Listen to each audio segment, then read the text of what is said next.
God. Thank you, Gordon. Bless you, Lord. Thank you for your spirit, Lord. Thank you.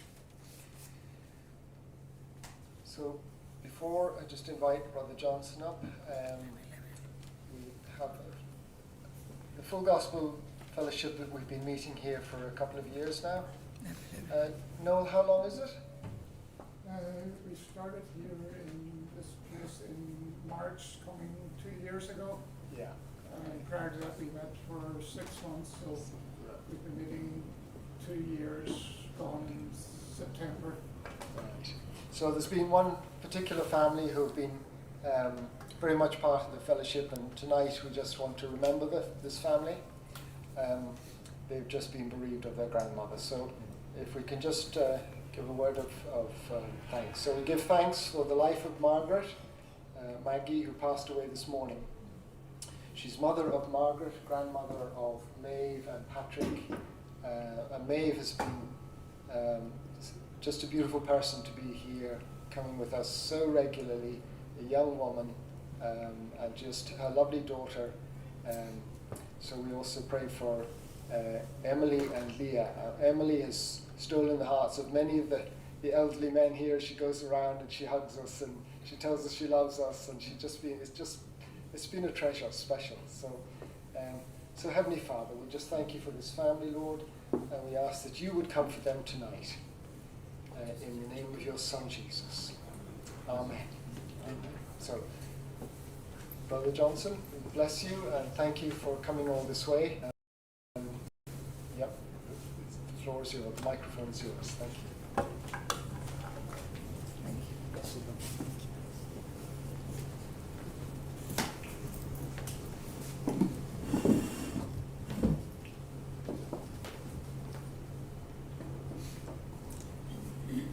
Praise the Lord. Hallelujah. A very good evening to all of you. Praise God. Can we just close our eyes for a moment? Loving Father, we thank you that every time we come to listen to your word, you always have amazing secrets that are hidden from the world. You reveal it to your children. It is these secrets, these mysteries that you unfold, the truths that you reveal to us, not only sets us free, helps us to make the necessary correction, and it transforms our life and helps us to walk that life that you came to give us, Jesus, in abundance. Tonight, as you take us through this journey, we ask you, Holy Spirit, to minister to us. Because without you, none of us can understand the mysteries of the kingdom of God. Minister to us. Make this preaching, this teaching absolutely easy for all of us to understand. That with this understanding, we are not only set free, we are equipped, we are strengthened, we are filled with your ammunition to go into the battle and fight the fight of faith and always be victorious. Thank you, Father. As you reveal these truths, you're going to confirm every word, O Lord, Spirit of God, with accompanying signs and wonders. Let this preaching not be with human wisdom, but with the demonstrative power of your Spirit. Have your way in our midst, Almighty Holy Spirit. And before we leave this place, let there be that change in our lives. In Jesus' name we pray. Amen. Amen. Amen. Hallelujah. So, my brother, are you ready? Yes, brother. So today the scripture is from Ephesians chapter 2 and verse number 8.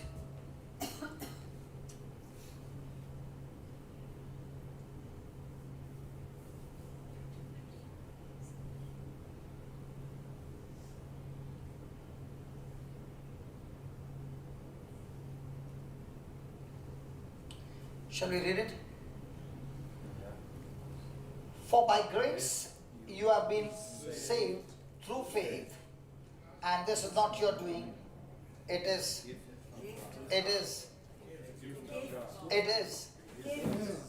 Hallelujah. So it is by grace through faith you have been saved, and this is not our doing, but it is the gift of God. Yeah, thank you, brother. That was quick.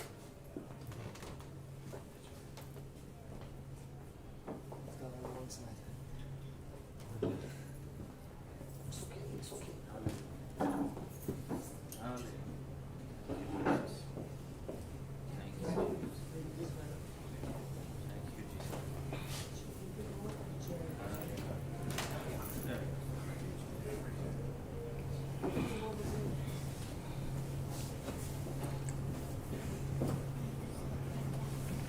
That's much clearer. Hallelujah. So how many of you seated here believe that you have been saved by grace? By the grace of God. Come on. I can see every hand lifted up. Praise God. Now my question is, how many of you believe that you have been saved by faith?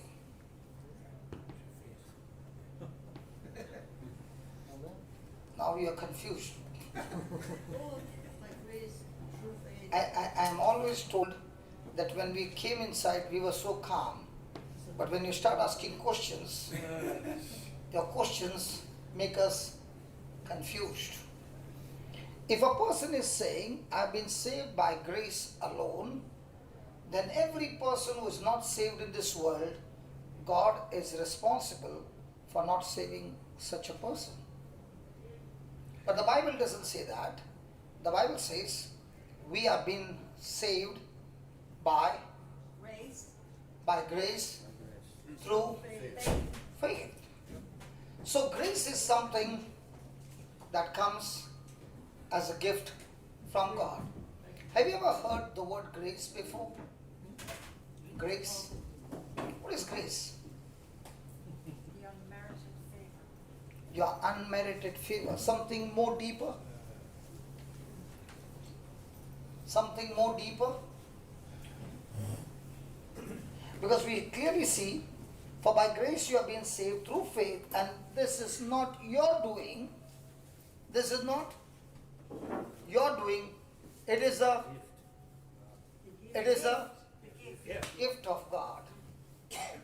Praise God. Let's go to the Gospel of John and see what is grace. John 1.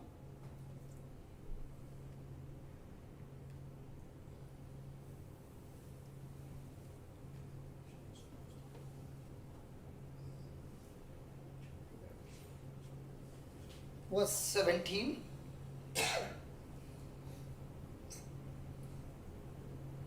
For the law indeed was given through Moses. Grace and truth came through.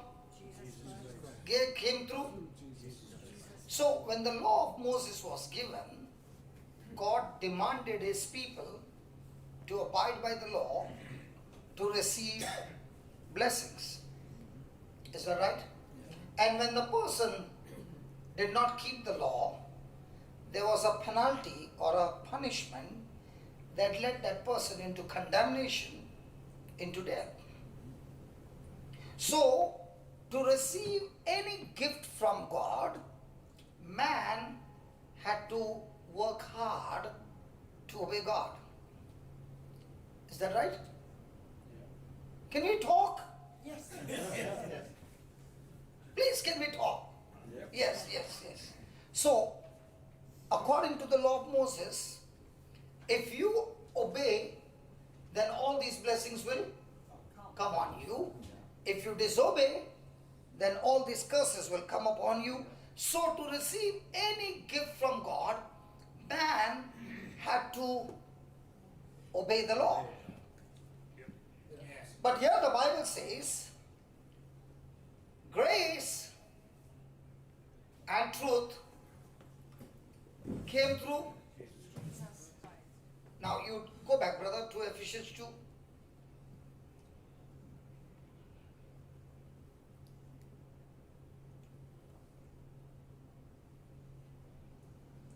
Now let's read that again. For by grace. So no, hold on. That grace came from whom? Jesus. Good. So did the law come from Jesus? No. The law came from Moses. And when law came from Moses, man could not keep the law. And therefore man is supposed to be punished. But when Jesus came, he took that law and fulfilled the law for us. And he finished it on the cross. Can I talk like this? This is more better. Okay. Hallelujah. Yeah. Hallelujah. That's better. I now understand why you did not want the mic. Hallelujah. So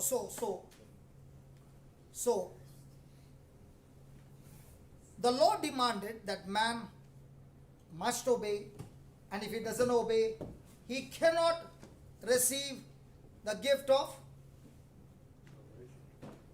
Grace.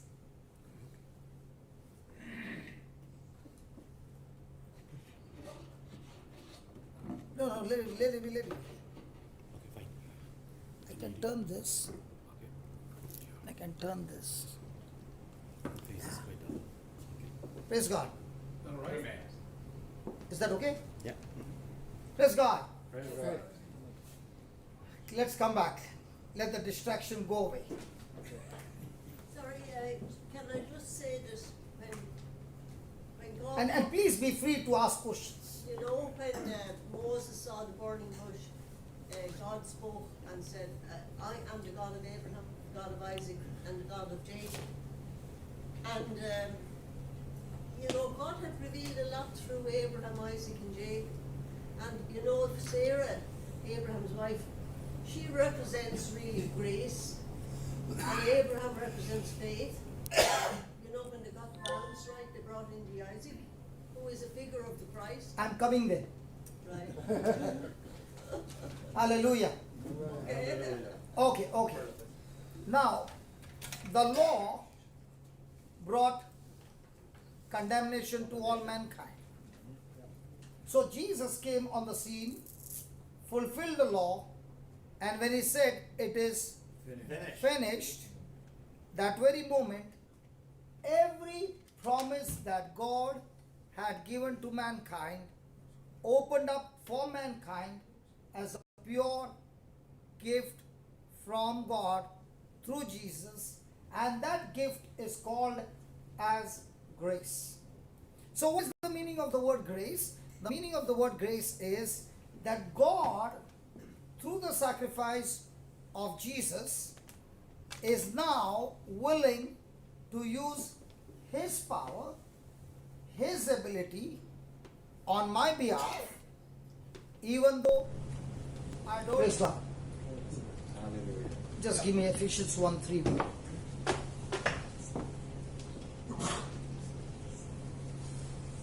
Thank you, Jesus.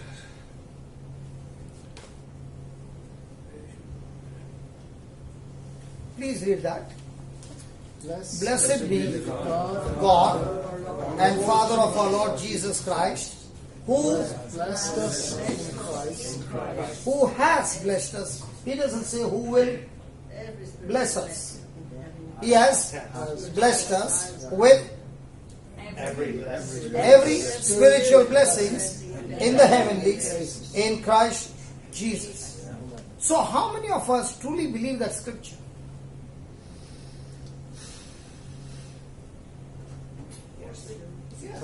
We all believe it. Yes. So when we all believe it, have you heard the word believe before? Let's study what is believe.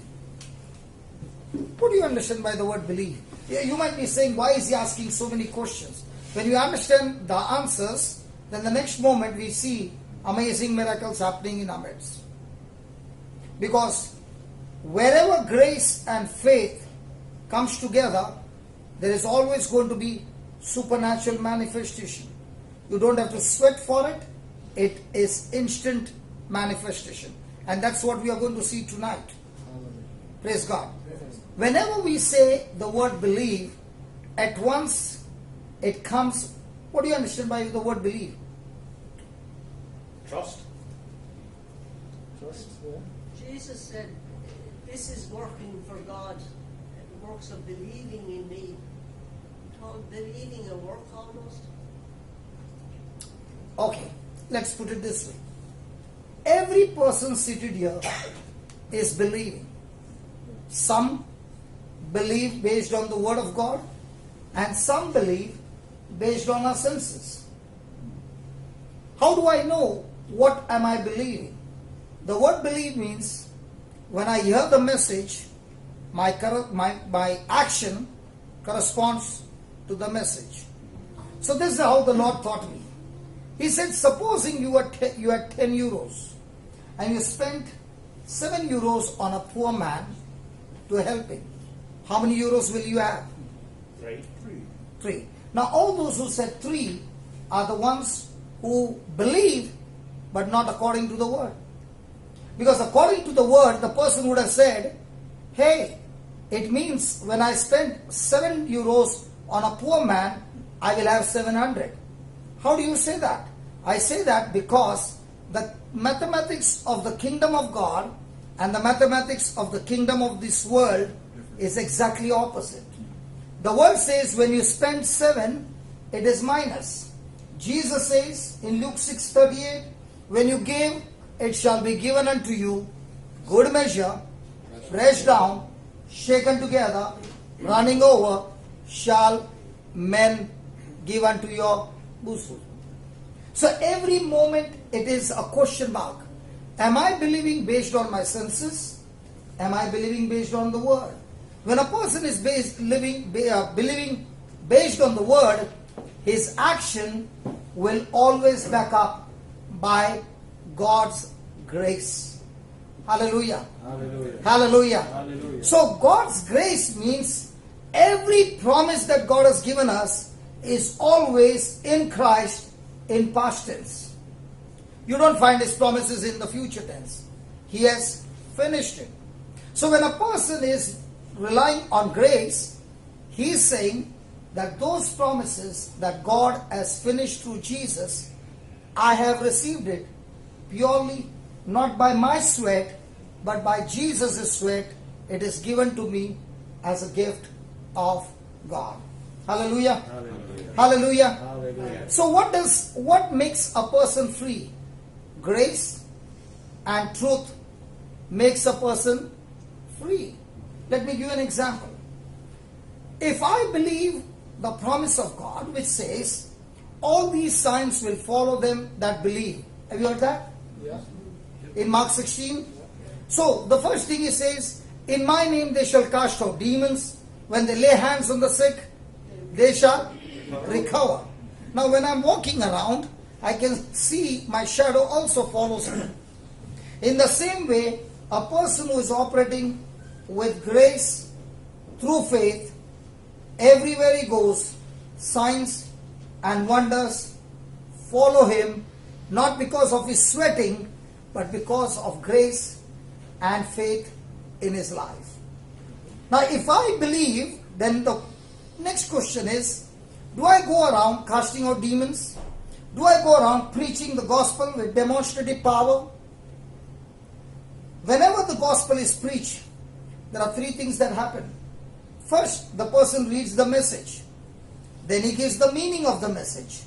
And the third important thing, when the message is given, then he enforces what the message says into action where there are signs and wonders.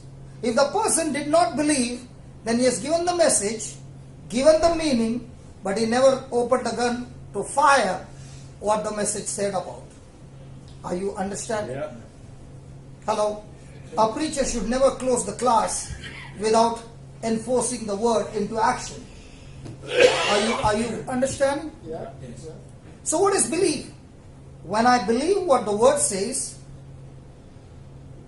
my action corresponds to that message, and I see the action producing the manifestation. Praise God. Tonight we will not leave this place without seeing the manifestation. Praise God. Now, is the manifestation happening because I am powerful? Absolutely zero. The manifestation is happening because I am believing in the powerful work of Jesus on the cross. So, my level of manifestation does not depend on how much I pray to God. It depends on how much I believe in the works of Jesus. Amen. The law says it's my works. Grace says it's Jesus' works. Amen? Amen. And that's where the question comes. I can know the Bible from cover to cover. But if signs and wonders are not following me, then I'm still on head knowledge, sense knowledge, and not the word knowledge that brings forth manifestation. Jesus speaks to Thomas. You remember Thomas? Yeah. He said, unless I see him, unless I touch him, I will not believe. And what did Jesus say when he met Thomas after a week? Come here, Thomas, come and touch me. And Thomas said, my Lord, my God. And what did Jesus say?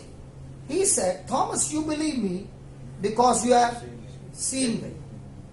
Blessed are those who have not seen and yet believe.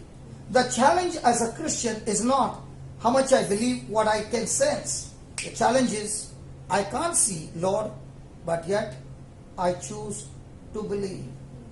People who operate on sense knowledge do not see manifestation.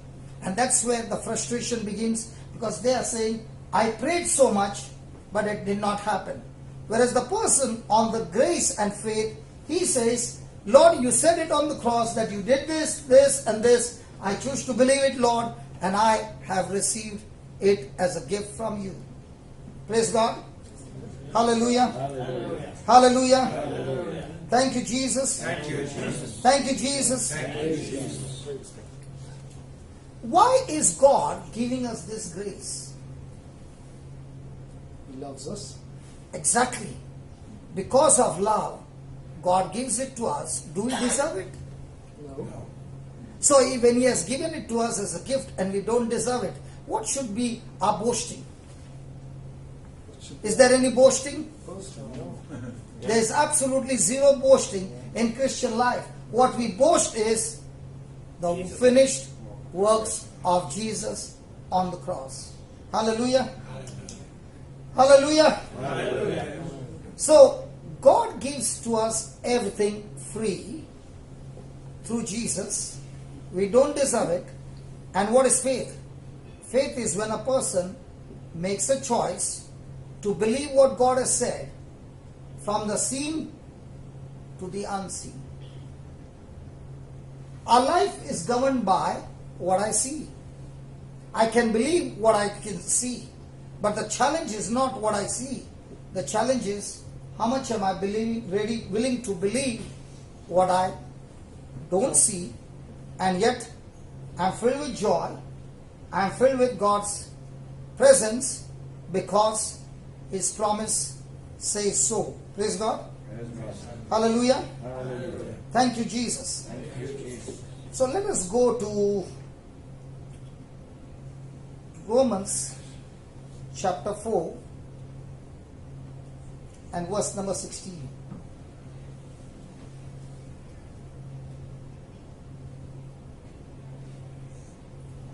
Therefore, it is of faith that it might be by grace, to the end the promise might be Sure. the promise might be Sure. the promise might be Sure. the promise might be Sure. the promise might be Sure. to some of the seed, No. All the seeds. not to that only which is of the law, but to that also which is of the faith of Abraham, who is the father of us all. Praise God. Now, let me give you an example. I have been invited for a wedding. The buffet has been laid. and everything has been laid there. Now, when the buffet is open, let's say a person is sitting in one corner and praying and is saying, Heavenly Father, in the name of Jesus,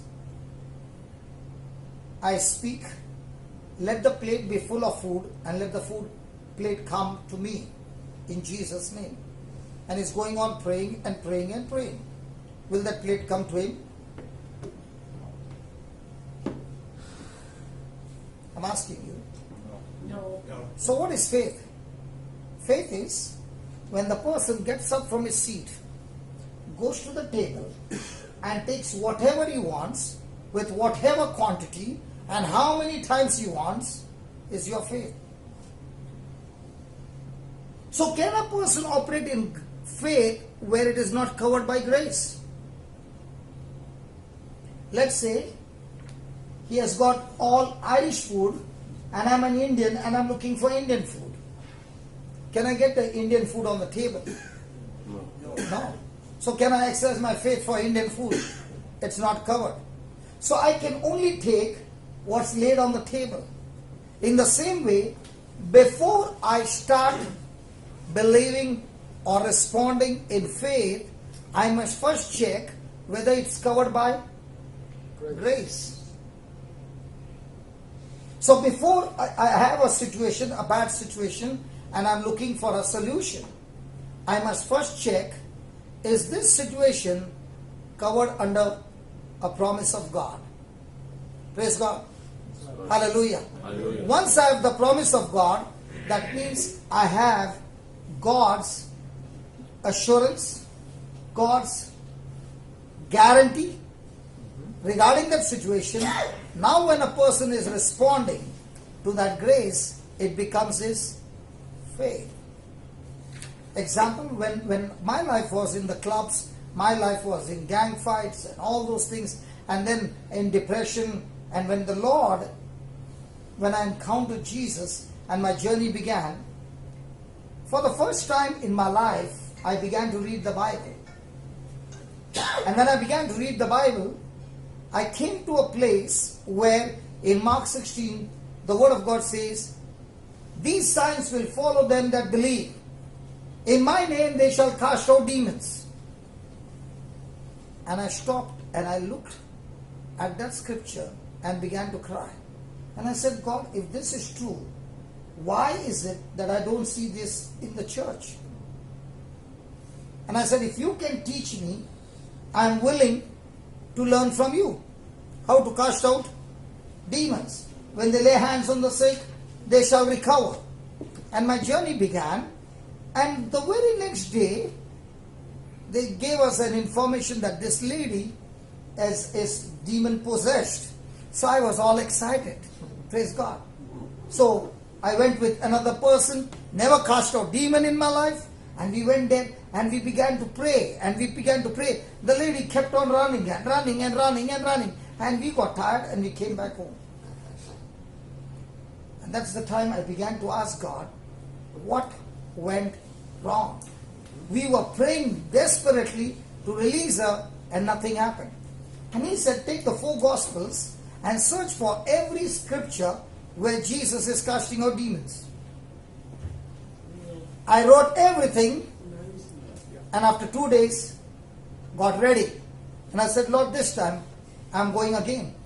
And all that he said was, take those scriptures and start speaking them. So this time when I went in, the girl left from that room and closed the bedroom and she sat inside. The mother became sad and she said she's not opening the door. I said, who cares whether she opens the door or not? Our prayer can touch a man in New York. Our prayer can touch a man on the moon as well. Because the word has got so much of power. I don't care if she's inside the room. We speak from here, the demon will go and she'll come out, no problem. Hallelujah. Hallelujah. Hallelujah. Amen. And I began to speak the scriptures over and over again. Within 3 minutes she came out. Hallelujah. And she came and knelt down. I said, wow, it's working, Lord. Now tell me what to do. And I began to do what the scripture says. She was set free. Now, for me it was a surprise, because I know these hands I've used only for sin. Do I deserve this power? Did I get some power come on me? No. I just took that word and I said, Lord, if this is true, I want to go and do it. So how did I receive this power? I saw the promise. On that promise, when I responded to that promise, it became my what? Faith. So faith is not a feeling. Faith is not based on senses. It is my decision. It is my action that the promise of God is saying this, and that is what I'm responding to, and it becomes my faith. Praise God. Hallelujah. Hallelujah. Hallelujah. And that is why what Jesus has done it so easy for us, and all the challenges, how much can I believe? Praise God. Praise God. Let me give an illustration. Especially in Ireland, when you go for shower, there is a tap which says hot and cold. Is that right? Yeah. Yeah. And when you open the tap hot and you stay under the shower, the hot water never comes, it comes cold. That's only in Ireland. In my country, it's always hot. So when it comes hot, what happens? Can a person close the tap? Yes. Because the water came cold, so he closes the tap? No. He stays at the side because he knows. He knows. What does he know? Hot water's on the way. Hot water is on the way because he knows it's only on a pipeline. The water has to go and then will come the hot water. In the same way, when a person has the promise of God, he knows. He knows what? What Jesus has finished for him on the cross. And he doesn't move. He is strong on that word. And that strong standing on the word from the seen to the unseen is where faith is in action. Result is supernatural. Hallelujah. Thank you, Jesus. Thank you, Jesus. Hallelujah. Amen. Amen. So, when a person understands grace, does he need to work hard to get the thing manifestation, or does he need to renew his mind hard to believe the word? The question is, am I going to pray more so that I get more strong, or am I going to believe more to get the manifestation? Believe more. Are you understanding? So because Jesus has finished the work for me on the cross, I don't deserve it. Lord, all that I need to do is change my thinking. So where's the problem? The problem is in the manifestation, or in God, or in the devil, or in the change of my thinking. So when I understand I need to change, now I am responsible for the manifestation coming or not coming. So my challenge is not how much I believe with my senses, but how much do I believe in the Word of God that challenges my senses, and my greatest enemy is my own senses that speak to me contradicting to the Word of God. Praise God. Praise God. Hallelujah. Hallelujah. Thank you, Jesus. Thank you. Thank you, Jesus. Thank you, Jesus. Praise God. Let's go to Romans 4:17 now. Let's study this. As it is written, I have made you a father of many nations. Now, is the Bible saying that God said to Abraham, I will make you father of many nations? Yes. So, when God speaks some things in the past tense, and when I look at my own life, there is no evidence of it. Which one do I believe? God. And if I believe God, then my life every day has to be supernatural. Amen. It is impossible for a person who believes in Jesus and there are no signs and wonders following him. Amen. The reason it doesn't follow is not because of God, not because of the devil, but because of my own unbelief. Praise God. Now when God said to Abraham, I have made you many father of many nations, before him in whom he believed, even God who quickeneth the dead and caused those things that those which be not as though they were. Praise God. How come Abraham can believe a promise like this? Brother, how old are you? How old are you? Huh? How old are you? Just 92. on Still Christmas Day. 7 more years to go for the promise to be fulfilled.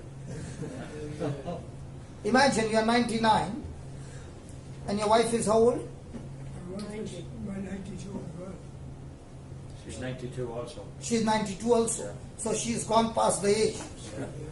Okay, at that age, if God had to come to you and to your wife and say, you are going to have a son, what would be your...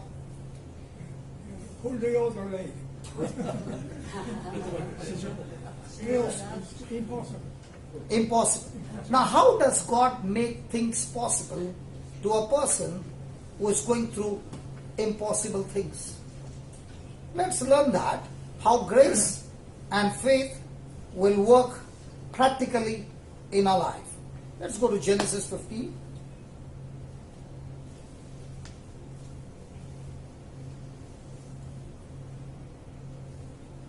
Verse number 1. Now remember, all that God speaks, His promises are grace, and my response to those promises which are unseen. Which are? Because every one of God's promises in Christ are unseen. They are not seen. There is no physical evidence. So those promises which are unseen, when I make a decision to agree to those promises, it becomes my faith. So let us look at God. How come He changed Abraham to believe those promises? Genesis 15. After these things, the word of the Lord came unto Abram in a vision, saying, Fear not, Abram, I am your shield and your exceeding great reward. And Abram said, Lord God, what will you give me? See, I go childless, and the steward of my house is this Eliezer of Damascus. And Abram said, Behold, to me you have given no seed, and see, one born in my house is my heir. And behold, the word of the Lord came unto him, saying, This shall not be your heir, but he that shall come forth out of your own bowels shall be your heir. And he brought him forth abroad and said, Look now towards heaven and Tell the stars. Tell the stars. He did not say look towards heaven. He said, and tell the stars. If you be able to number them, he said, so shall your seed be. And Abraham believed in the Lord, and he counted it to him for righteousness. So, Brother Dick, next time if any childless couple come to you and they say, we are married, we don't have children, you can tell the husband every night to go out and count the stars. Amen. Anybody married here? Yes. Yeah. Did you get children counting stars? No. So why should God give a solution like this?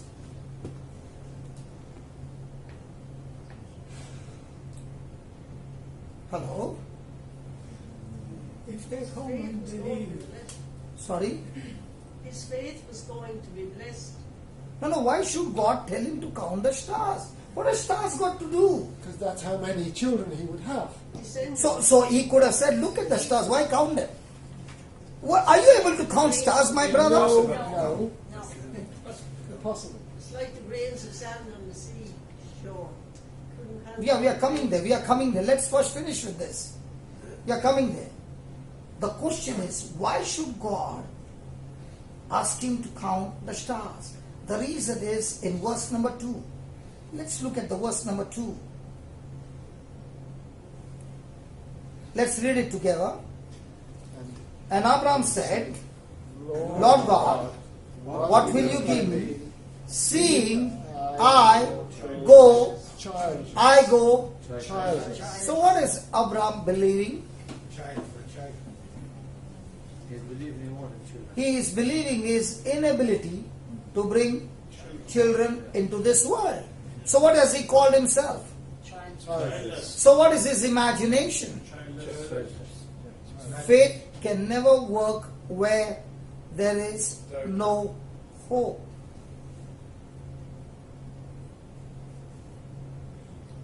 He's talking hopelessness. And for hopelessness to turn into hope, he must have promise. Okay. And now, Abraham has already planned to help God. What is he helping God with? He's saying, there is a steward in my house, Eliezer of Damascus. I have decided to make him my adopted son. Now God is saying, listen, he will not be your heir, but you shall have your own. And that's why God tells him, he brought him forth abroad. He did not say, look up. Because if Abraham had to look up, he could see the tent. And that's what happens in our life. All that he could see the ceiling. God says, if you want to see my glory, come out and look at my glory. I'm the God who created the heavens and the earth. And all that I created them by my word. And the same word that created all that same word I'm giving to you.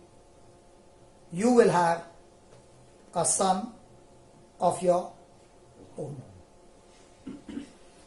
Now, the counting of the stars is because God has given to man a very, very powerful gift called imagination. We all have got imagination. But the real challenge is, how many of us can imagine things, what God has declared in His Word, which is beyond their ability, beyond their reach, beyond their capacity, and relying on the promises of God. What is God giving Abraham? He's teaching him a very powerful truth. When your hope is wrong, promise cannot work. Because in your mind is Eliezer, in my mind is Isaac. We cannot work together. So I have to abort that imagination. And therefore he's saying, listen, I am giving you a vision to look at. And every day when you count the stars at night, you will recollect or remember my promise.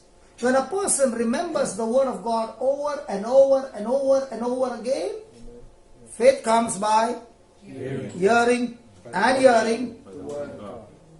The word of God. Come on, say that again. Faith comes by hearing and hearing. Why by the word of God? Why not the word of God? Why is it given faith comes by hearing and hearing the word of God? Or is it given faith comes by hearing and hearing by the word of God? The reason is, when the word is preached, for the first time it enters my external ear. And when that word has entered in my heart, that word now begins to talk to me. Just like a doctor's bad report, I hear it the one time, and now that bad report talks to me, it brings fear. In the same way, when the word of God talks to me from within, faith begins to grow. So every night when Abraham is looking at the stars, he is counting the stars. Now he can't see the stars. He can imagine his descendants just as God said before the manifestation. And God is saying to each one of us now, every one of God's promises is the finished work of Jesus for all of us on the cross. And what is now our labor? Our labor is to agree to those promises and make visions, imaginations to go and bring them, establish them in the kingdom of God. That's why the Bible says a man without a vision is going to perish. But when a man makes a vision based on the promises of God, that man becomes extremely dangerous for the kingdom of darkness. Praise God. Hallelujah. Yes, yes, brother. Just to bring what you're talking about up to date. You say, oh, that happened so long ago. It doesn't happen now. If it's preached, if you receive it. Sometimes, many years ago, I was going to a prayer meeting, and there was a couple of people there, and one lady, we won't mention it, she and her partner, her friend was there. And she came to me one night, then she got now married, and she came to me one and said, I was told by the doctor before I got married I could not have children. I went back after we got married and he said, no change, you cannot have children. And what did she say to me? Will you come up to the house some night and pray and ask the Lord? This is our faith now. We went up and we prayed. And I said, right. And I said, 2 or 3 months later, she prayed. She had 4. There's someone here now, I won't mention who came to her and said, I said, but her faith, it's her faith from what we were sharing, like you say, he said, that only happened here. God's word is always now. And he said, he built her faith. Praise God. And he said, okay, I said, the next time I met her, and he said, she has 4. I've met umpteen families who are no family. Bring them, preach, bring them to faith. Not a quick prayer. You walk down and you walk around to be able to believe. Praise God. Okay. The same thing happened in my life when God began to teach me on this scripture. I began to make an imagination. I was preaching in Dubai at that time, and I was speaking to them. I have become pregnant. If Mary became pregnant with the word of God, I also have a spiritual womb and I become pregnant. And my pregnancy is, Lord, I want to have an auditorium where 2,000 people can sit, where people can come and stay with us, and we can give them every service absolutely free. That was my imagination. And the Lord said, it is good to have imagination, but if you don't tie that imagination with the promise of God, then the substance, just put that, Hebrews 11:1.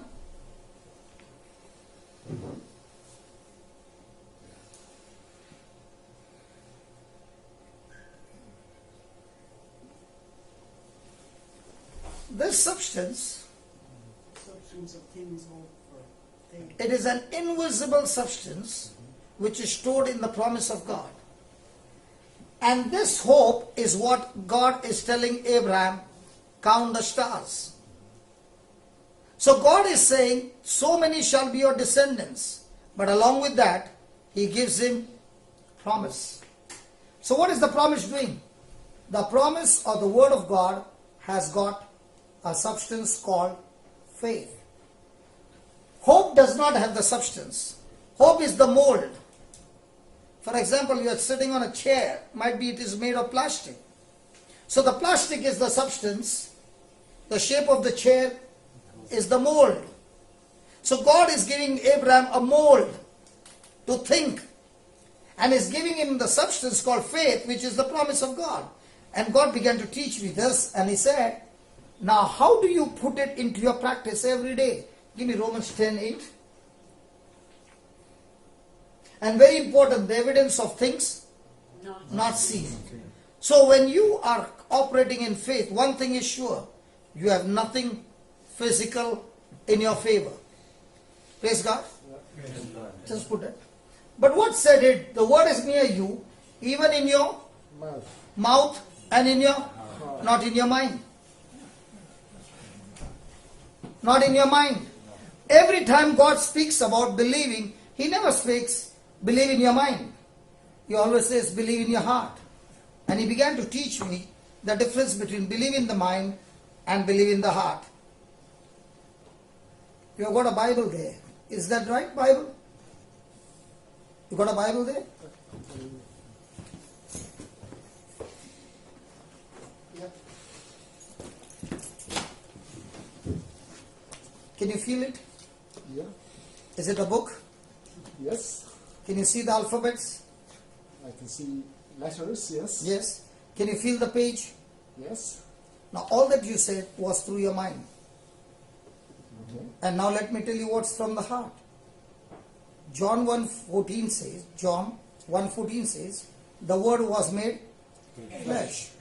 So the heart says, that's not a book, that's Jesus. So the real challenge is not when I believe it as a book. The real challenge comes when I believe it according to the word, that's Jesus.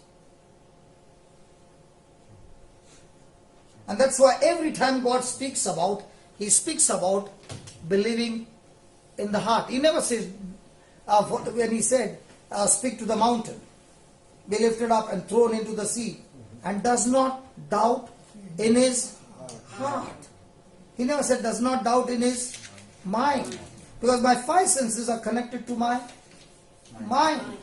Faith is connected to my heart. The moment I doubted here, I doubted it everywhere. I have aborted my aborted my pregnancy. Praise God. So he began to tell me, son, when you have this imagination called hope, put that Hebrews 11:1. When you have this hope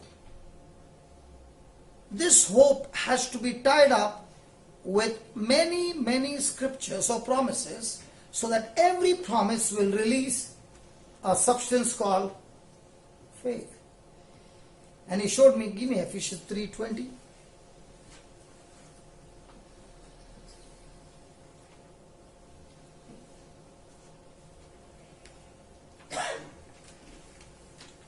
Now unto God,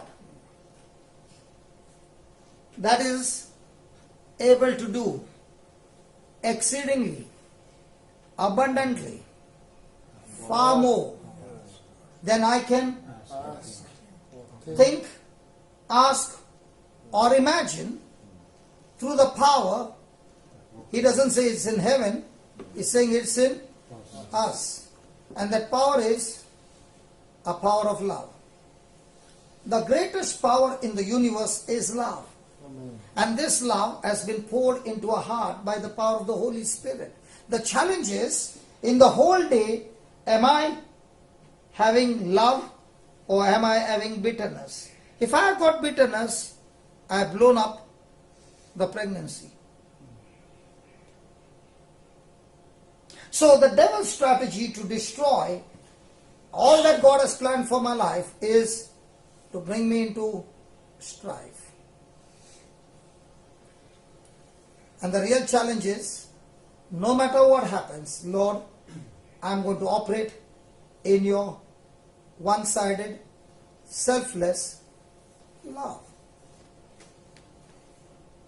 And just as a woman has a labor pain, before the baby can manifest, there's going to be lots and lots of labor pain, trying to force you to move from your faith. I'm the same person who lost 7 factories in Bombay. I lost everything in life and I had to start my journey again. And following the Bible, I started applying the Word of God. In no time, my business picked up.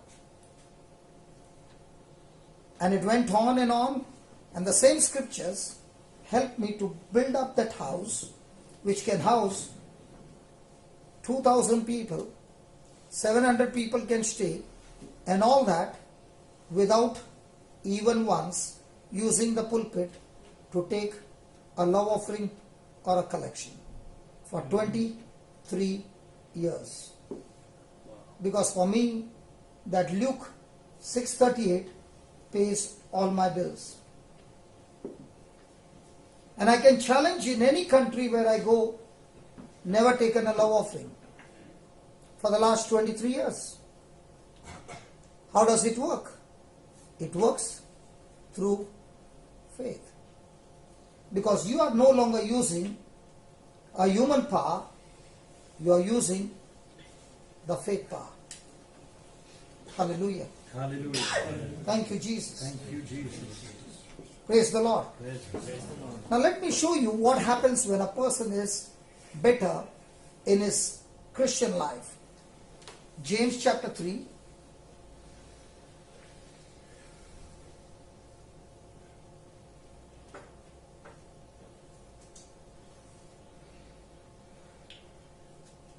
Who is a wise man and endued with knowledge among you?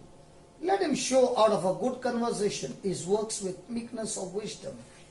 But, can you read that please? If you have bitter envy and strife in your hearts, glory not and lie not against the truth. This wisdom does not come from heaven. It is earthly, sensual, and Devilish. so when was the last time I got bitter with somebody? The moment I got bitter, love stopped, hatred started. Now, Spirit of God is no longer working. I can be preaching the best message, but when love is not flowing, the whole system has got short circuit. There are no signs and wonders, no miracles. It's the work of the devil now, destroying my life and through my life, the lives of others. Look at the next line, what it says. For where envy and strife is, there is confusion and every evil work. Do we get challenged every day?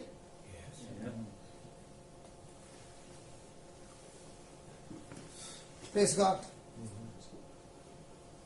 When I began with all those addictions and all those things, people came and told me, what you're doing is wrong. But nobody came and told me how to come out.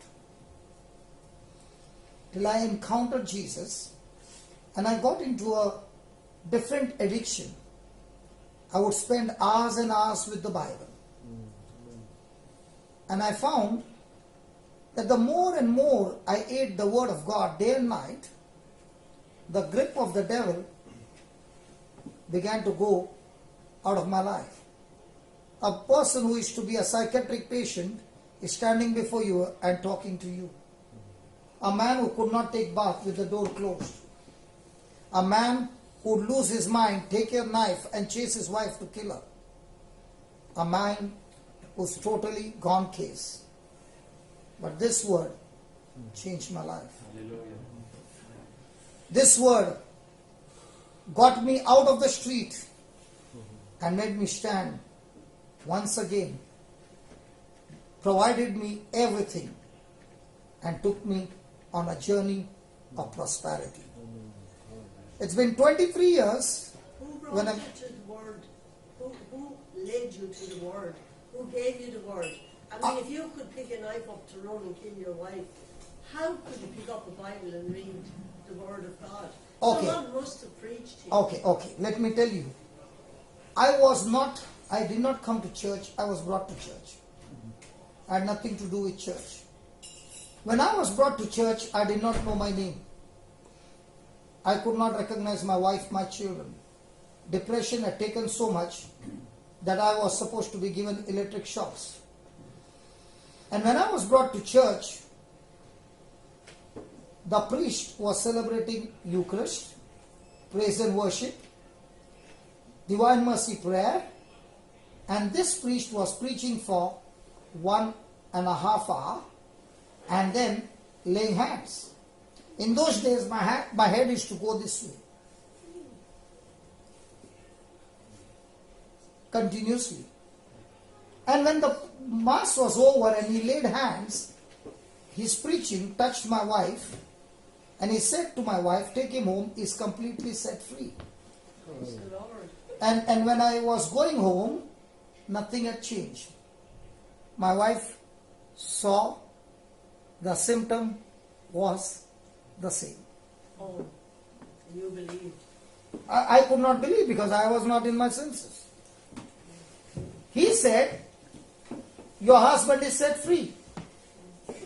Now my wife has got a choice. See what she can see with her eyes or believe what the priest said. Do you know what she did? It was a 2 hours journey. She said to me at least 100 times, you are set free. Praise the Lord. Amen. The next day, she took me to the same place.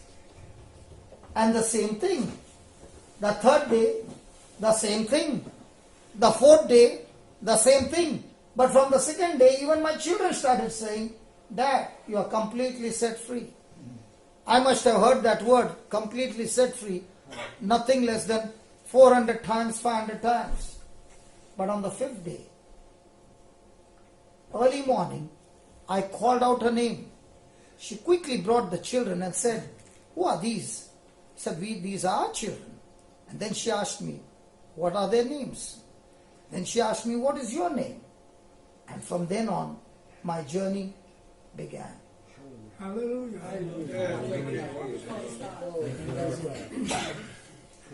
Now tell me, sister, how many people in the church would have said, you are set free, when they see all the symptoms are the same? That's when she began to teach me the system called faith.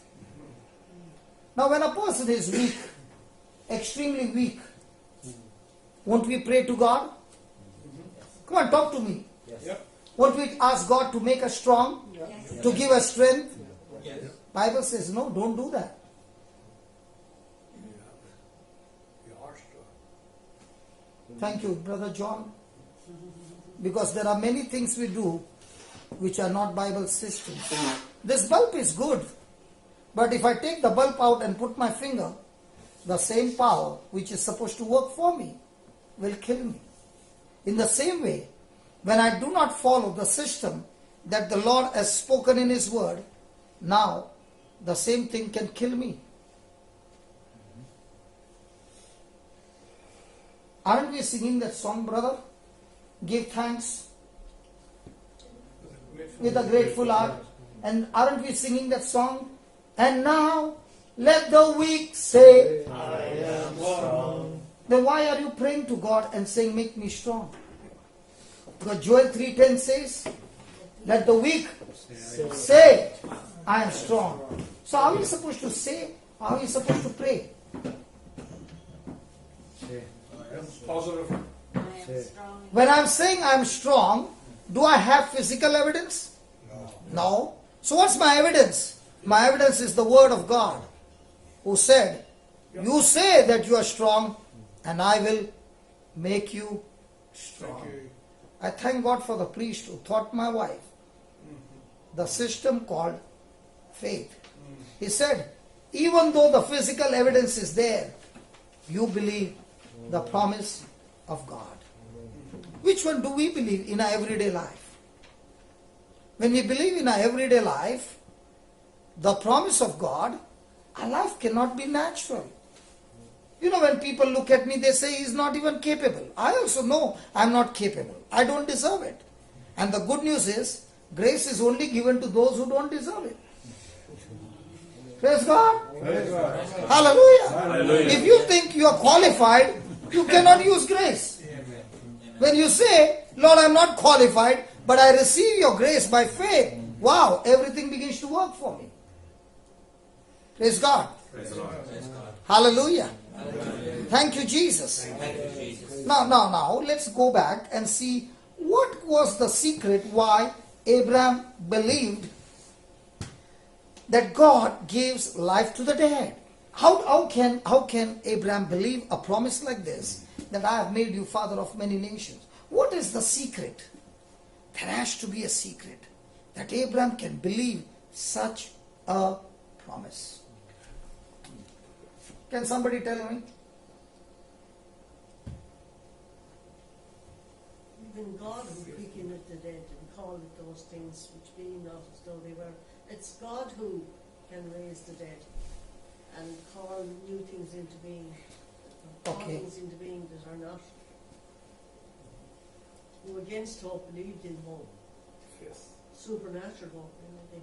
Okay, we will get that answer from Psalm 16. What is the secret why Abraham could believe?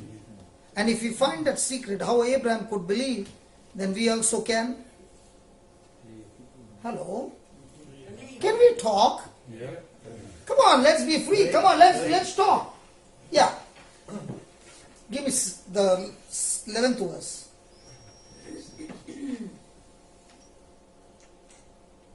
Yeah, please read that. Thou hast shown the path of life. In thy presence is fullness of joy. At thy right hand there are pleasures forevermore. So who will know the path of life? Those whom God shows. No, read it correctly. See, whenever we take an answer, let's take the answer from the word so that you cannot go wrong. God will show me. Me. Yeah, God will show me the path of life in thy Presence. in thy Presence. So when a person has an intimacy with God and stays in God's presence, what happens? He reveals his secrets to us. Is it possible for a person to sit here and not be in the presence? Yeah. Because he can be seated here and think something else. He can be seated here and be full of worry. He can be seated here and be full of bitterness. He can be seated here and think many other things other than the promise of God. Is he in the presence of God? The presence of God is a person whose mind is stayed on God. And look, just turn that. Luke, Romans 4:17. Before him, just put that. Just put down. I have made you father of many nations before him. What is your Bible saying? Might be saying in the sight of God. Some Bible will say in the presence of God. Just see. Where is it? Romans 4:17. Is that your King James? Romans, yeah. And then it's the same. Romans. What's your Bible saying? I'm taking notes of what you're saying. Okay. I have a Bible software on your side.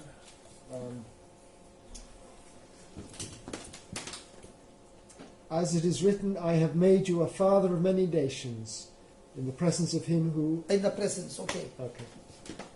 In the presence. Yep. In the presence. In the presence. So, who are the people who will come to know the secrets of God? What does it say? Those in his presence. So who are the ones who will be in the presence? The ones who meditate on His word day and night, and especially when the pressure is strong, their mind is still fixed on God. Their heart is still gripping on God. You know, one day the Lord asked me, when you give a dog a bone, in your country there are all small dogs. In my country there are huge ones, like the Rottweiler. Okay? If you give a Rottweiler a bone, how long do you think he'll play with that bone? Not very long. Till it's gone. He will be with that bone for weeks together, and nobody can touch it. Once it's given, it is his. And if anybody puts his hand to take it, his bone is gone. So I began to look at Rottweiler, and I began to find the grip of his jaws. And I began to search on the YouTube, and I saw a Rottweiler catching a cow by the throat, and is hanging like a pendulum, but not leaving the cow. The others are hitting him with the stick, but is not letting him go.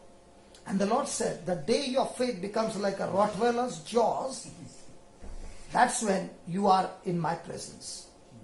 Nothing that comes against you, you are willing to go to the left or right. You are fixed on my promise. And that is how Abraham had faith like a Rottweiler. And why did he get that faith? It was his 24 years of experience with God when God had told him at 75, leave your father's house and I will show you the place where you will receive my blessings. Praise God. Hallelujah. Thank you, Jesus. Thank you, Jesus. Just go back. Yeah. Oh yeah. Who gives life to the dead? God gives Life to the dead. and calls. Into existence things that do not exist. Do we call dogs, come here? Yes. Can we talk to a cow? Come here. Yes. Can we talk to a chair? Come here. No. But God talks to things. He calls things. God calls things. And He calls things from where? From the unseen to the seen. And if you and I are created in the likeness and image of God, then we too are supposed to do what? Call things. Now the question is, the doctor is calling you and saying, you got arthritis. Is that right? Arthritis. Then what do you call yourself? I'm an arthritic patient. God calls, the doctor says you got diabetes. What do you call yourself? Diabetic. I was diabetic at 19 because my father was diabetic and he would take insulin. So at 19 when I went to the doctor, he said, it is in your genes. From that day I stopped wearing jeans.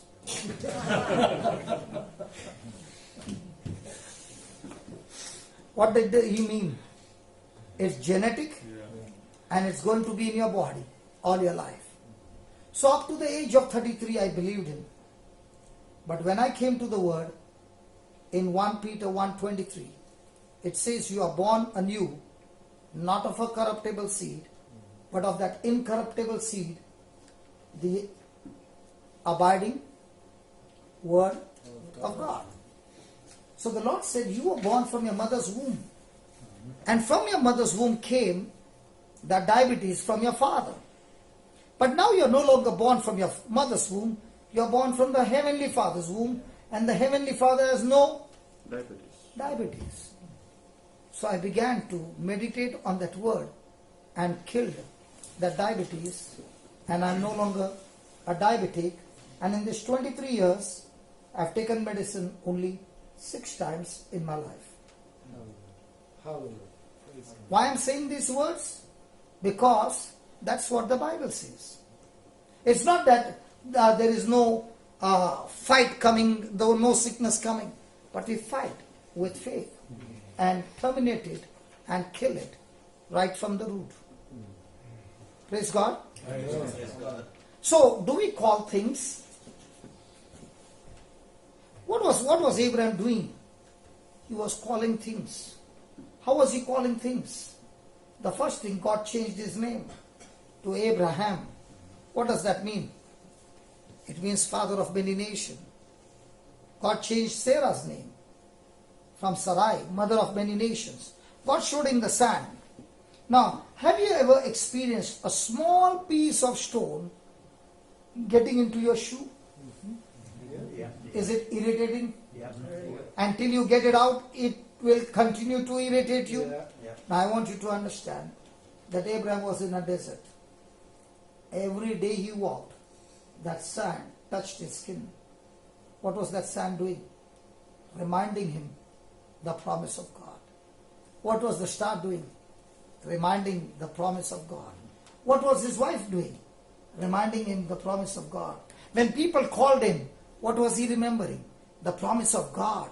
And when the promise of God is before your eyes, in your ears, in your mouth, in your heart, you are pregnant to bring forth that promise into manifestation. Now I'm going to Africa.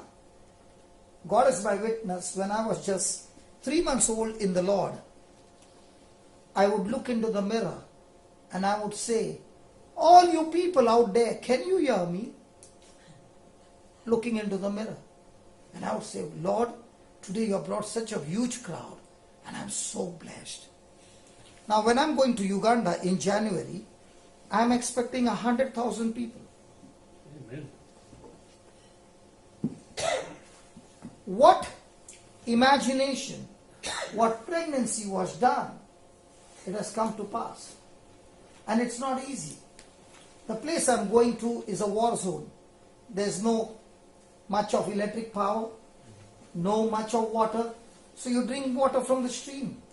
The last time I went, I was struck with malaria and killed at malaria in 2 days. And then we went to the third day to another country to preach the word of God. Faith makes you extremely strong, courageous, believing in the impossible beyond your capacity. And what is the secret? Calling. Do you all have fishing with a rod? Now, can there be a person who's throwing the line? Does he believe there are fishes inside? Yes. Can he see the fishes, brother? No. But is he believing there is a fish? Does he put a bait? And what happens when the fish comes for the bait and it just gives a jerk? Does the hook gets entangled? Yes. And then he has to catch that fish. In the same way, God speaks about spiritual fishing.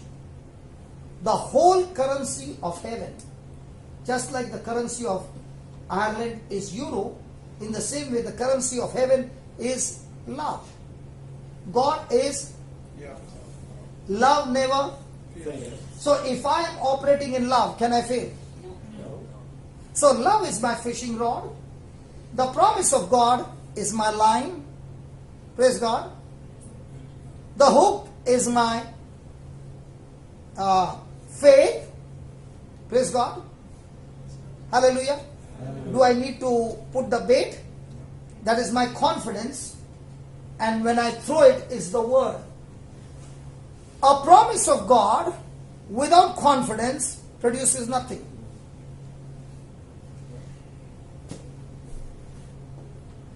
You can keep on saying 1,000 times, by the wounds of Jesus I am healed, and no confidence, it will produce you nothing.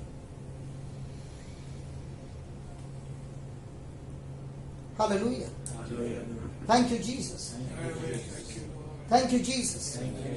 And here is God saying, just as Abraham calls into existence things that do not exist, means what?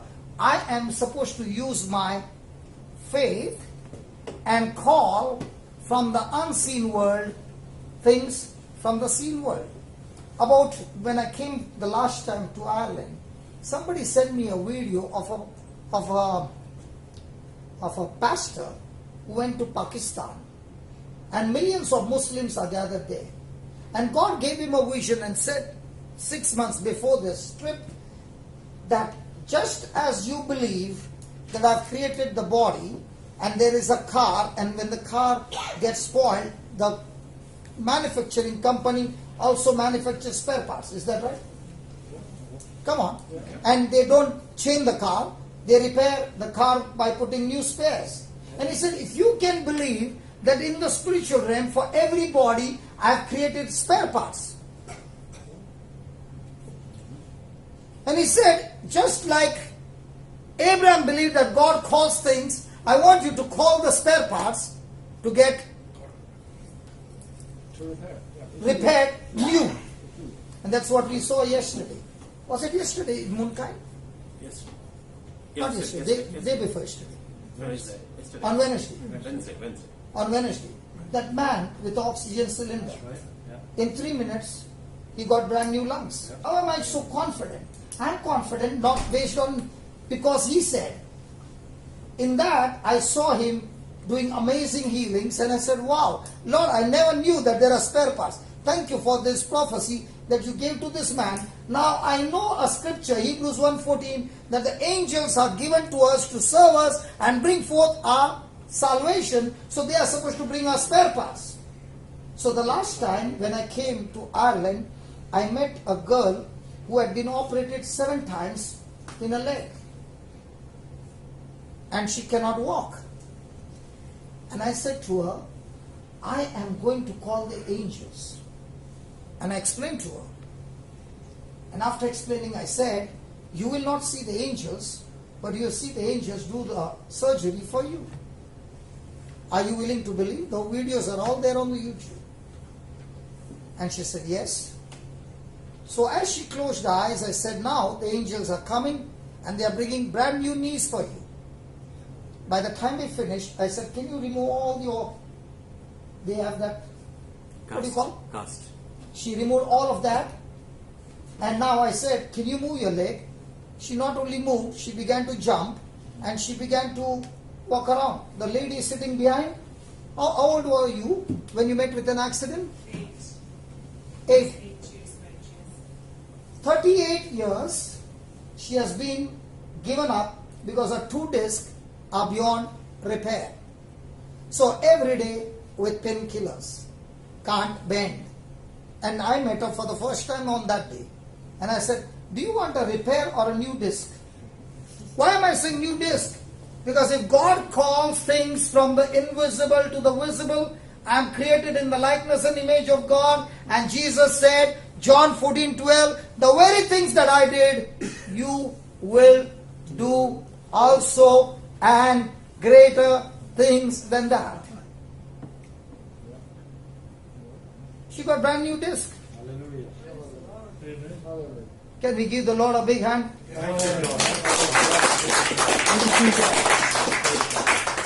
Why I am sharing this is because my job is to share the truth wherever I go. And in most of the videos, there are thousands of videos where the legs are growing, the hands are growing. Okay? But what is there is, you will hardly find me doing that, but calling somebody who has never prayed before. On that day, in Munkai, I began to call people who have never prayed before. Amen. And they are fixing up people's bodies. Making disciples. Why are they doing that? Because when you understand grace, it's a free gift. All I have to do is change my thinking and believe in grace. Now it becomes your faith. You don't have to sweat for it. You have to believe it. Hallelujah. Thank you, Jesus. Thank you, Jesus. Is it a good news? Amen. So can I see some smile, man? Okay. Let's have a demonstration before we go further. Is there anybody here who has got any problem with the bones? Any problem with the bones?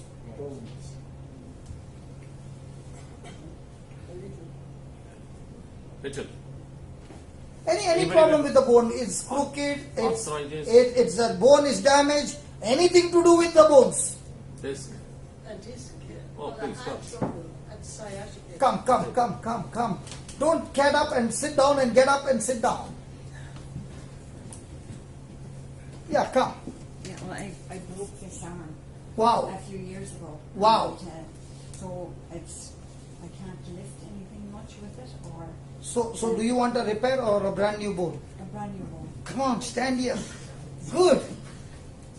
Now let me show you how it works. Okay? Is there anybody here who has not prayed in their life and healed anybody?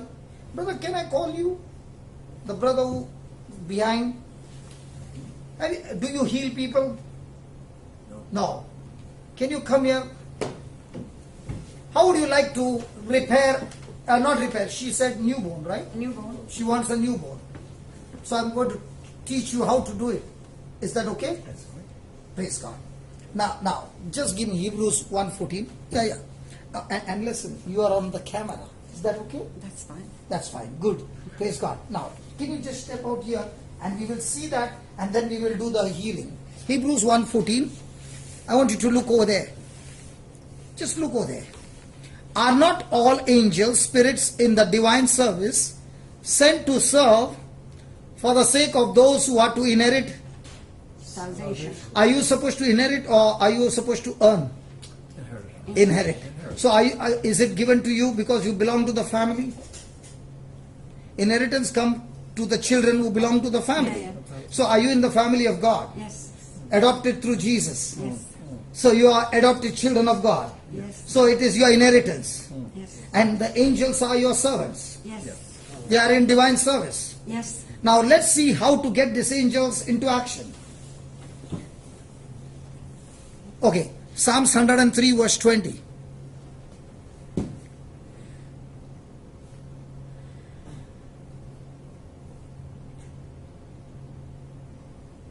Please read that. Bless the Lord, O you his angels, you mighty ones who do his bidding, obedient to his spoken word. Bless the Lord. No, only the 20. Read that again. Bless the Lord, O you his angels, you mighty ones who do his bidding, obedient to his spoken word. So there are 4 things. Can you tell me what are the 4 things? First one, Bless, they are praising God. Second, obedience, bidding. don't go so far. Come on, second one. Second line, come on. The bidding. That's the third line. Come on, second line. Mighty. They are mighty. Very good. Good, mighty. What's the third one? Second line. They do his biddings. Bidding, yeah. So 3. Fourth? Third line? Obedient Obedient to what? to his Spoken word. spoken word.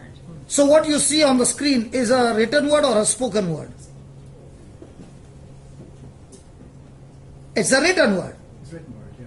When you take that word and you open your mouth and speak, now it became what? A spoken word. Spoken word. So is it your word or still God's word? God's word. But from the written word it has become now what? A spoken word. A spoken word. Yeah. Mixed with what? Faith. Wow. Now you got the system. So when you take the word of God, open your mouth and speak God's promises back to God, grace is activated. Angels who are supposed to be on divine service, they get into action and they will give you a brand new born.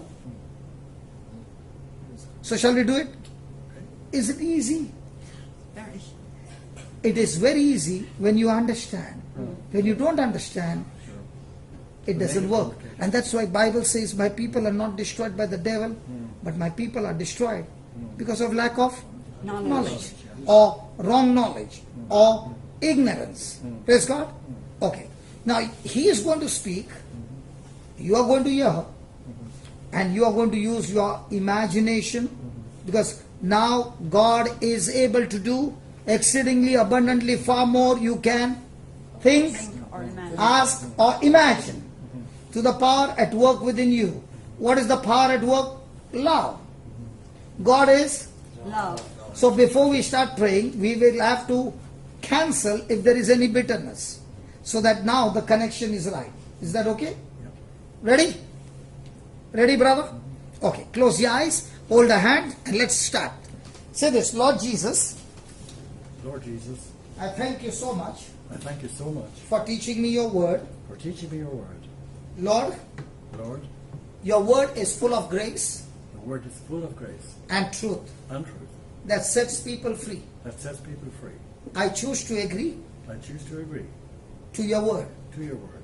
I also read I also read in James 3, in James 3, if there is any bitterness, if there's any bitterness, strife, strife, jealousy, jealousy, or envy, or enmity, such kind of thinking such kind of thinking is devilish is devilish and brings forth and brings forth confusion confusion and evil work. and evil work. Lord Jesus, Lord Jesus, in your name, in your name, I choose to forgive I choose to forgive everyone everyone and love everyone and love everyone with the love with the love and forgiveness and forgiveness that I have received from you. that I've received from you. I thank you, Lord, I thank you, Lord, for calling me for calling me and giving me this opportunity and giving me this opportunity to learn from you to learn from you the truth. the truth.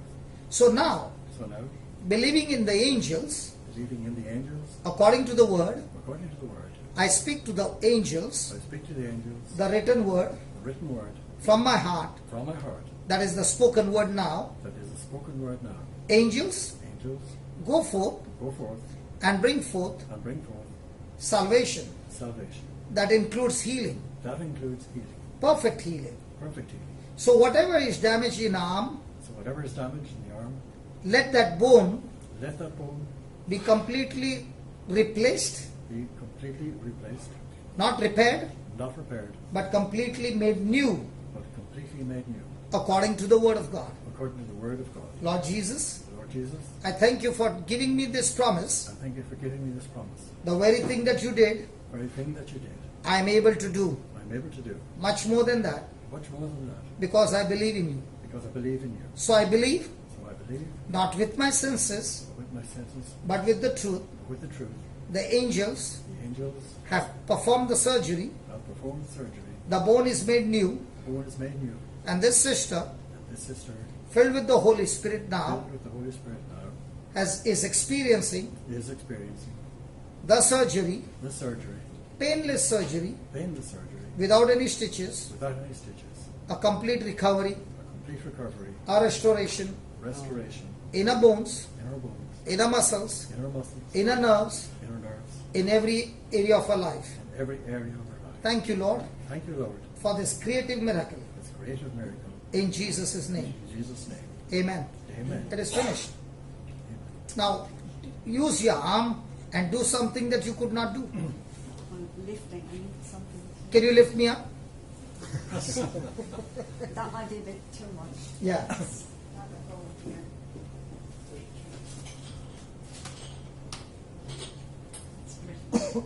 Sorry? That's pretty good. Praise the Lord. And there's no pain at all? No. Nothing at all? It's brand new?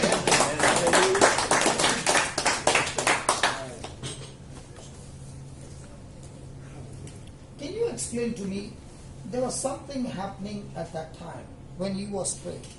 Can you tell me what was happening to you? Just the arm started to feel just very light. Some tingling, So, not really tingling, but it just started to feel very light and very free. and how many years this was? Neil, how many years is this? This 4 years. So congratulations. Thank you. Thank you very much. Hallelujah. Thank you. Amen. Yeah, who's next? Is it easy? The problem is, it is too easy that people find it difficult to believe. And this can be performed by anybody who understands the truth. The challenge is not we beg, the challenge is we believe. And that's why the whole Christian life is all about how much do I believe. My prayer helps me to get into intimacy with God to believe. Who's next? This lady here, I had sciatica again until last week with my... Come, you only fix her up. Come. Come. Well, my circulation now is really the trouble. I told Praise God. And you are going to be on the camera. Pardon? You are already on camera. You're on the camera. Over here. That's okay. We forget about it. Yeah. You look beautiful. Okay. Are you ready? So before we go, we need to operate on grace. And every time we operate on grace, it has to be backed up with the promise. Is that right? Yes. Listen, I can never operate my faith without being covered by grace. So first I must find out a promise that can fix this problem. Okay? So before we started, I showed them the promise. Is that right? So now I'm going to show them a promise. Give me 2 Corinthians 1, 3 and 4.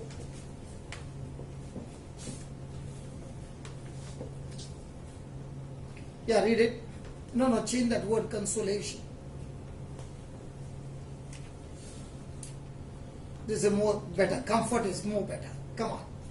Blessed be God. Come on. Even the Father of our Lord Jesus Christ, the Father of our mercies, and the God of all comfort. Pause. He's the Father of all comfort. our Lord Jesus Christ. He's the Father of mercy. What is mercy? Forgiveness. I've done something wrong, I deserve to be punished.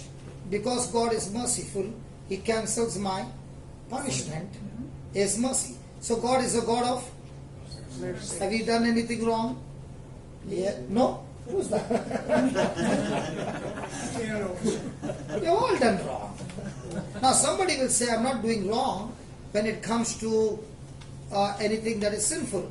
But I'm also doing wrong when God told me to do good and I did not do good is also sin. So when I don't operate in faith is also sin.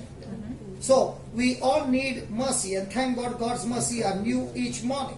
So He's the Father of all mercy and the God of some comfort. All comfort. Does that include you? Yes. Yes, good. Who comforts us in all our in some of our tribulation, All. except the nerve, No, all our tribulations. in all our tribulation, that we. may be able to comfort them. So who God are or in we? trouble. God or we? We. So if you were in trouble and you got out of trouble because of the anointing, now you got a powerful healing ministry. And what are you going to do? Comfort them which are in any kind of trouble. Wow. By the comfort wherewith we ourselves are comforted by God. So were you comforted?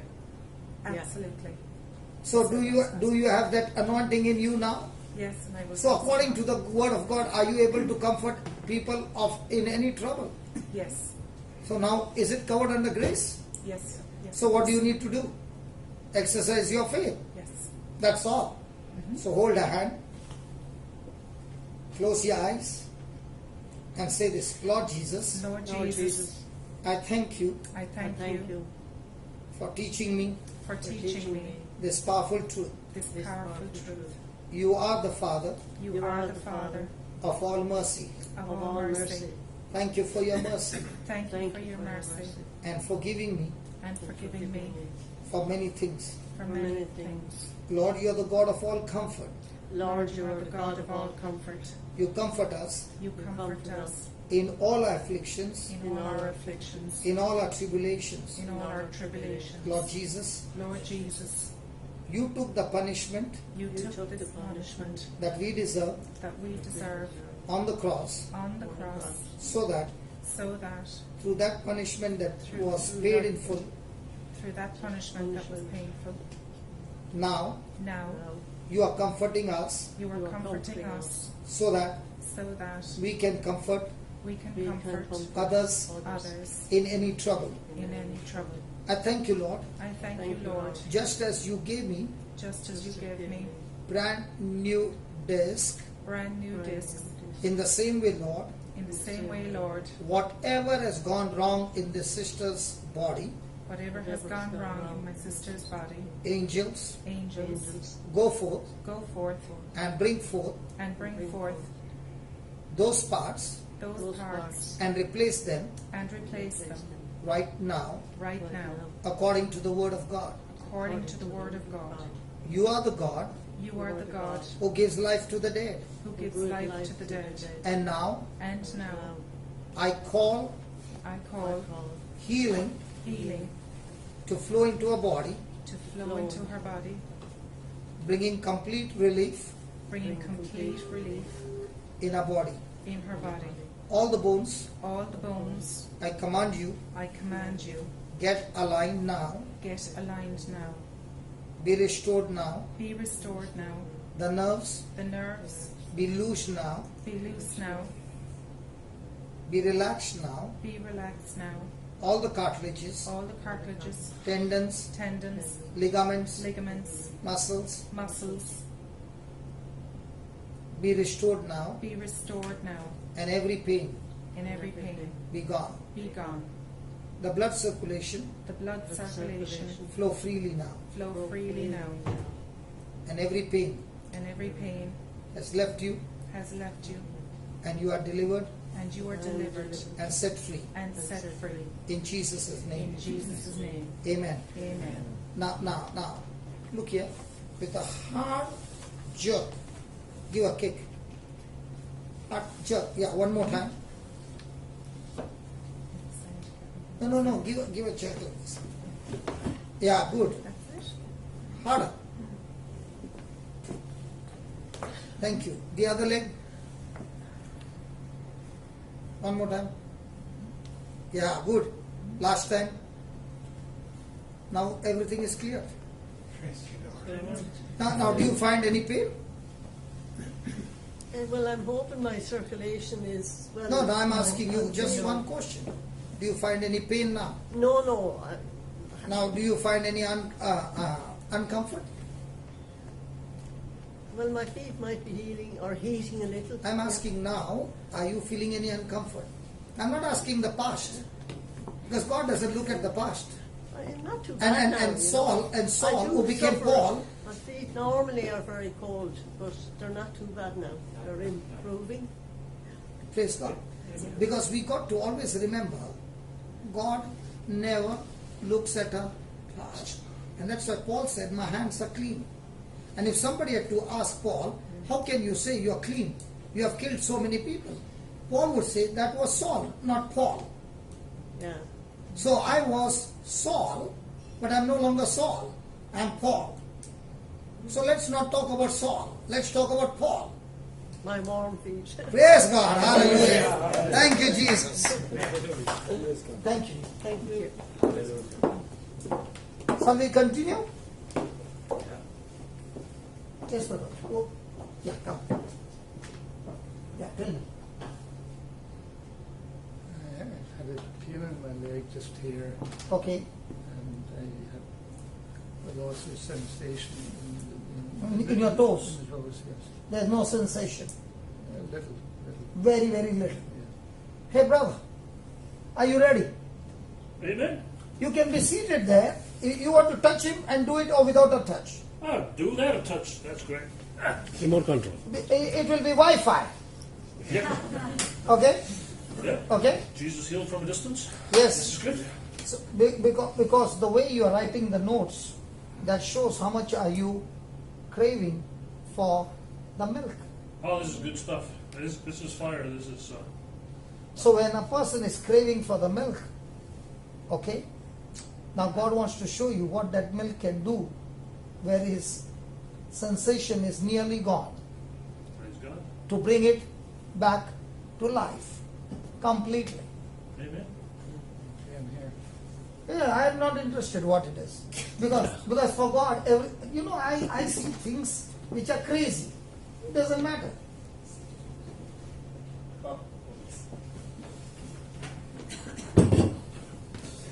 Yesterday we were in Waterford, and there was a man for 9 years who did not walk, and his friend brought him, and he was sitting on the first row, and I began to ask him questions, and he kept giving me wrong answers, and I said, until you give me the right answer, you're not going ahead. And then he understood what is faith, because he kept saying God will heal him, God will heal him, and God never said he will heal you. He said by his stripes you have already been healed. So when he understood that, I said, now, what do you say? He said, I'm already healed. I said, if you're already healed, what are you doing on the chair? Come on, get up and walk. And he began to walk. Praise And God. there was a lady who saw him walking, and she had a stroke for 11 years who had not walked. Looking at him, she walked. Then there was another lady who was sitting there in there, and she said, the Spirit of God is saying, get up and walk. I said, if he's saying, who am I to stop? She also started walking. Those who came with the stick, they went back home without a stick. Amen.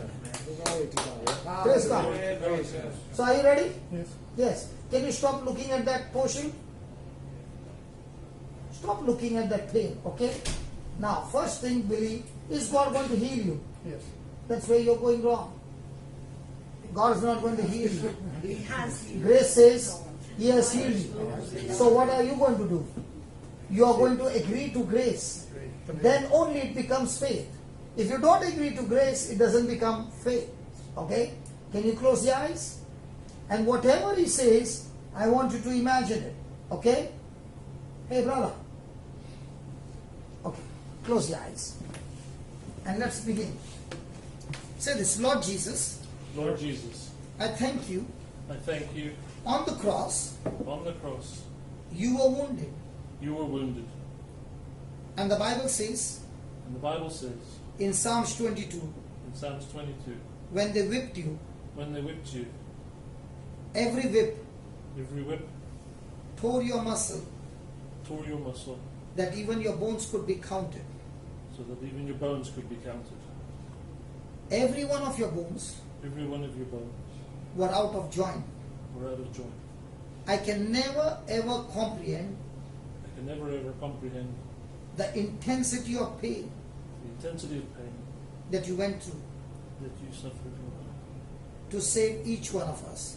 to save each and every one of us. And you said it is finished. And you said it was finished.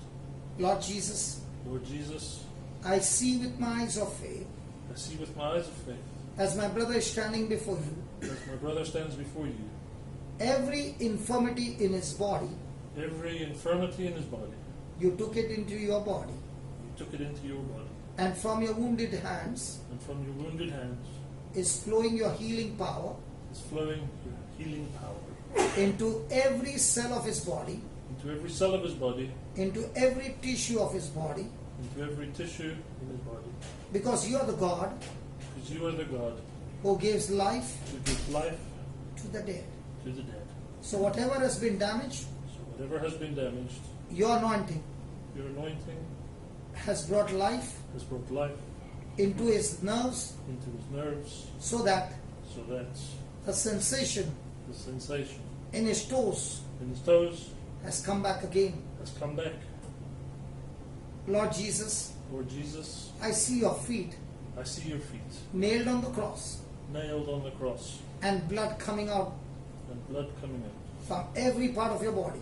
from every part of your body. That same blood That same blood is flowing into his blood, is flowing into his blood, and life is flowing and life is flowing into every part of his body, into every part of his body, especially his leg, especially his leg, his toes. his toes. My friend, My friend, receive your creative miracle now. receive your creative miracle right now. Jesus is saying, Jesus is saying, you have been healed. you have been healed. Believe it Leave it now, now, in Jesus' name. in Jesus' name. Amen. Amen. Now, do this, and say thank you. No, on your toes, on your toes, and put pressure on it, and keep on moving, and say thank you, Jesus. Close your eyes. Keep looking at Jesus' leg with the nail, Amen. and you move your toe, you move your leg. Come on, move. Come on, move harder. Put some weight on that. Put some weight. Yeah. Amen. Hallelujah. The sensation has come back, my friend. Thank you, Jesus. Hey, brother, Amen. you can feel now. So, Yes. Praise God. Praise the Lord. Amen. Hallelujah. Hallelujah. He's enjoying now. We're going to dance to that one, yeah. Amen. Isn't that wonderful? Hallelujah. Thank you, Jesus. Amen. Thank you, Jesus. Thank you, Jesus. How many years you suffered with that?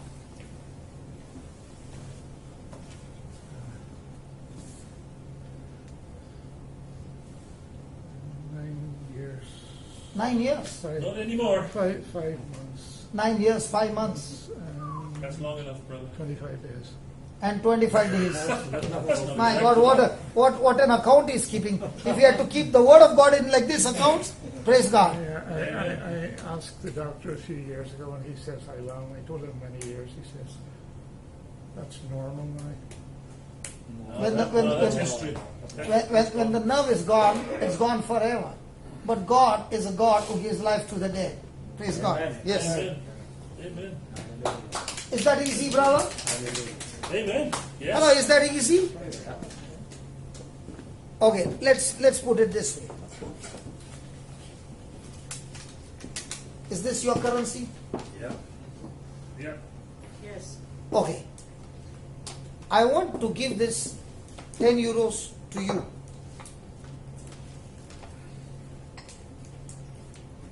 I said I want to give this 10 euros to you. Thank you. I'm so sorry. Too slow. Now, when I said I want to give you 10 euros to you, when I said I want to give 10 euros to you, how many of you got up? In the same way, 2 Peter 1 verse 3 says, let's read that.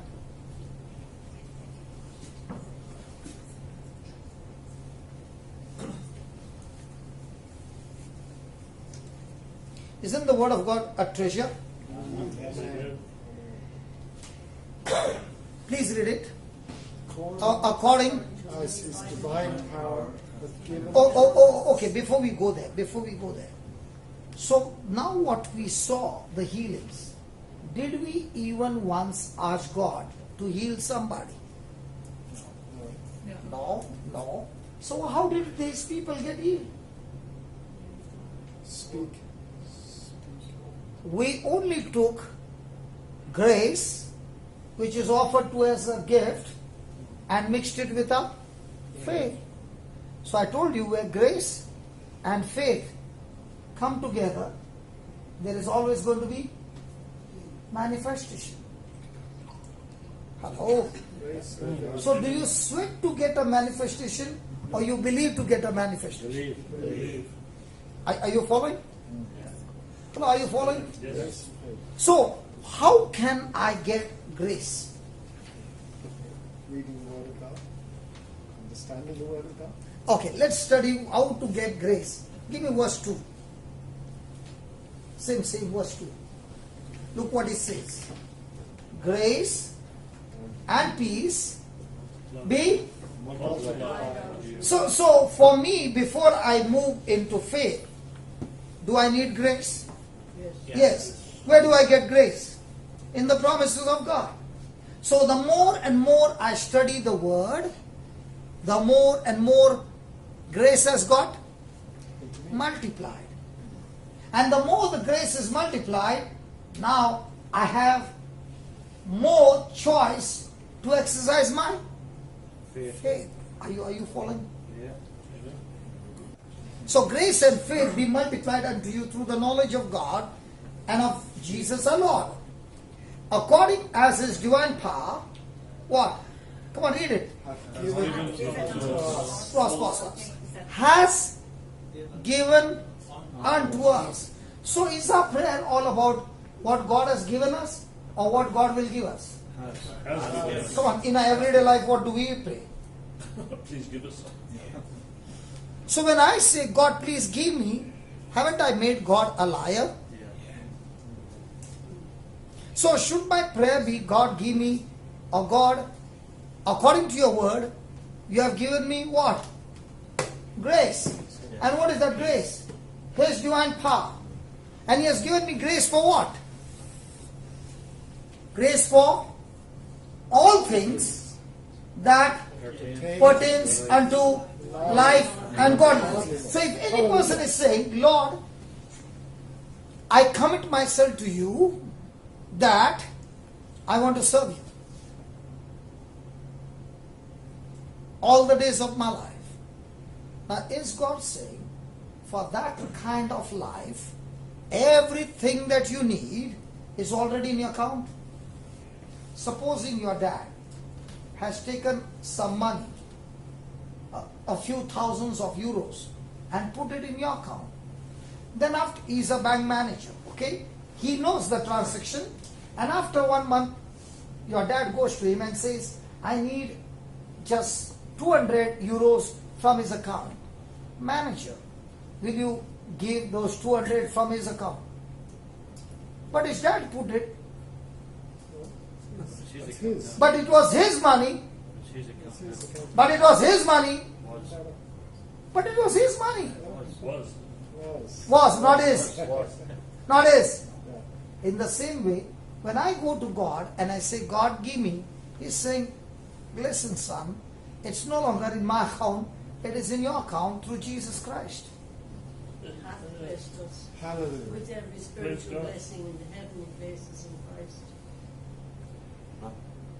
So is God, that spiritual blessing, is God helping us to know what are the things in the spirit? Yes. Okay. How many of you believe this brother has seen his face in the mirror today? Yeah. Do you know, I'm 100% sure. Because you are clean shaved. Why do you use the mirror? To get a clean shave. Can you shave without a mirror? Some of them will be somewhere. So do you use a mirror to look at your face? Why you can't see your face? No. You can only see the reflection of your face in the mirror. In the same way, God is saying, the spiritual things that I have for you, I have given you a spiritual mirror called the Bible. How did you feel, brother, fixing up Wi-Fi, a nerve which is as good as dead? If he goes to a doctor and says, my sensation is gone, the doctor says, what's gone cannot be repaired. The sensation comes through nerves. And nerves which are dead, no doctor in this world can repair them. This is not a small miracle. This is something impossible. Amen. Are you following? Yes. So, what is the word of God saying? He has given me all things that pertains to my life and godliness. So is it in my account, or do I need to go and ask God? So then somebody will say, brother, if that is so, then how come Jesus said, ask and you shall receive? Did Jesus say, ask and you shall receive? Yes. He did, yeah. Yes. Then how come this promise and that promise looks to be exactly opposite? No, you have to speak. Because this promise says, he has deposited in my account, and there you are saying, ask and you shall receive. Okay, let me give you an example. Supposing a person took 5 shirts and went to the laundryman and gave him for dry cleaning. Will the man give you money or a receipt? A receipt. And when he gives you a receipt, does he tell you, come after 3 days or 4 days? Yes. On the 4th day, you can't go. So you gave the receipt to somebody else and said, on my behalf, just go to the shop and collect those clothes. Is that a fair deal? Yes. And you have already paid. Now that person goes to the shop and says, my brother has given 4 shirts. I want the shirts. I've come to take them. Now will that man give him? No. What will he ask for? But this man is pleading and pleading and pleading. Will he give? No. He wants what? In the same way, Jesus is saying, when I finished on the cross, everything, I left back, my receipt to you is my promises that I've given you. So every time you come to my Father, don't ever come without a receipt. So when you're asking God, you ask God through the receipt. Was it granted? You ask God with the receipt. Was it granted? You ask God with the receipt. Was it granted? Then he said, seek and you shall find. Seek what? The receipt. Because if I have the receipt, then I have the supernatural so close to me. So what's the challenge? To change my thinking and from now on agree with the receipt. Now supposing you were praying and he was still believing that God will heal me. Do you think the transaction will take place? No, because he is not yet agreed to the receipt.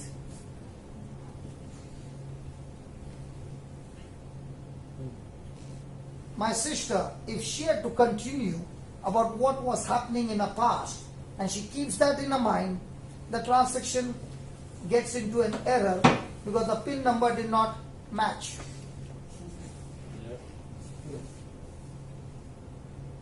Transaction denied. What was the problem? The PIN number did not match. Why it did not match?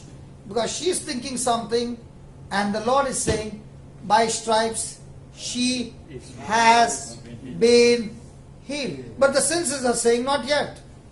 But faith is saying, done. Are you following? Yes. So most of the time, a transaction is done or cancelled.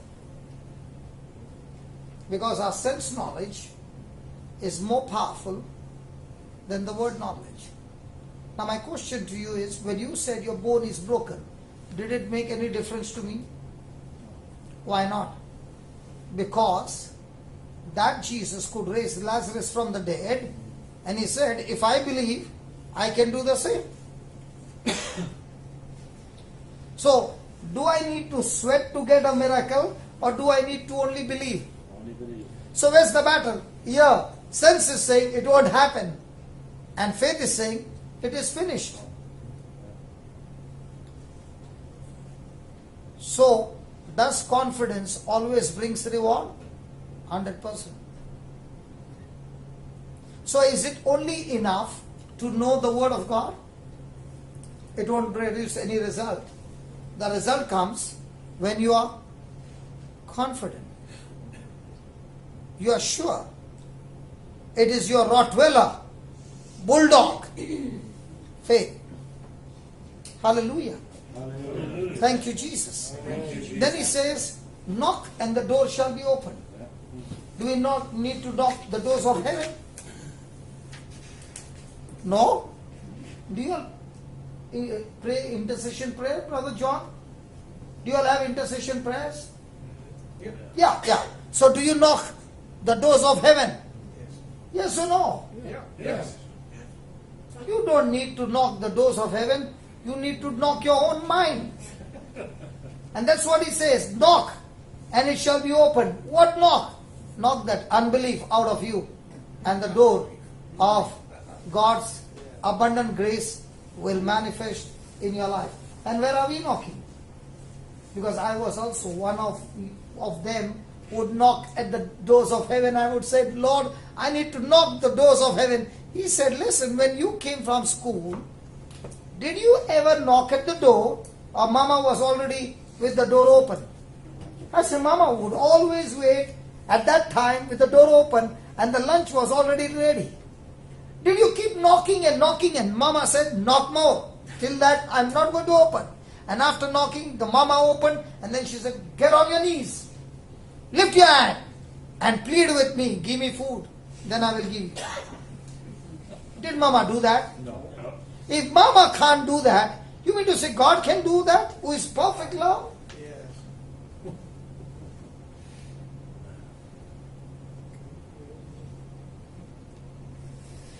Hallelujah. Hallelujah. So the problem is heaven's door or my door? Shall we continue? Amen. Yep. So let's go back to Romans 4:17. So did we see some fishing? Hello? Yep. Did we see some fishing? Yes. Calling things from the unseen to the seen? Yep. Yep. Calling the newborn, praise God, calling new nerves. Come on, give me some smile, brother. Come on, you got healed and not even smiling. Praise God. Okay. Look at the 18th verse. Where is the problem? Look at the 18th verse. Who against hope believed in? Have you ever heard somebody say, that is a hopeless case? Yep. So what is that? Hopeless. Means no chance. Without him. And what is Abraham? What is the word of God saying? He believed, even in the hopeless stage, he still believed in hope. How did he believe in hope? What did he believe? That he would become the father of many nations, according to that which was spoken. So did he believe based on his senses or which was spoken? Spoken. So what happened right now was based on senses or what was spoken? Spoken. So in our everyday life, do we have relationship based on what was spoken or based on our senses?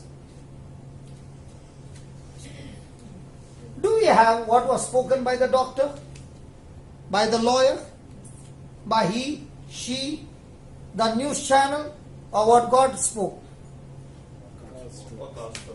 So most of the time, what do we meditate? I'll give you a secret that happened to me, which took me on a very high speed growth. When I saw that demon being cast out and the lady getting healed, because I wrote those scriptures on a notebook, I took them and recorded on a CD. In those days, we did not have a disc player.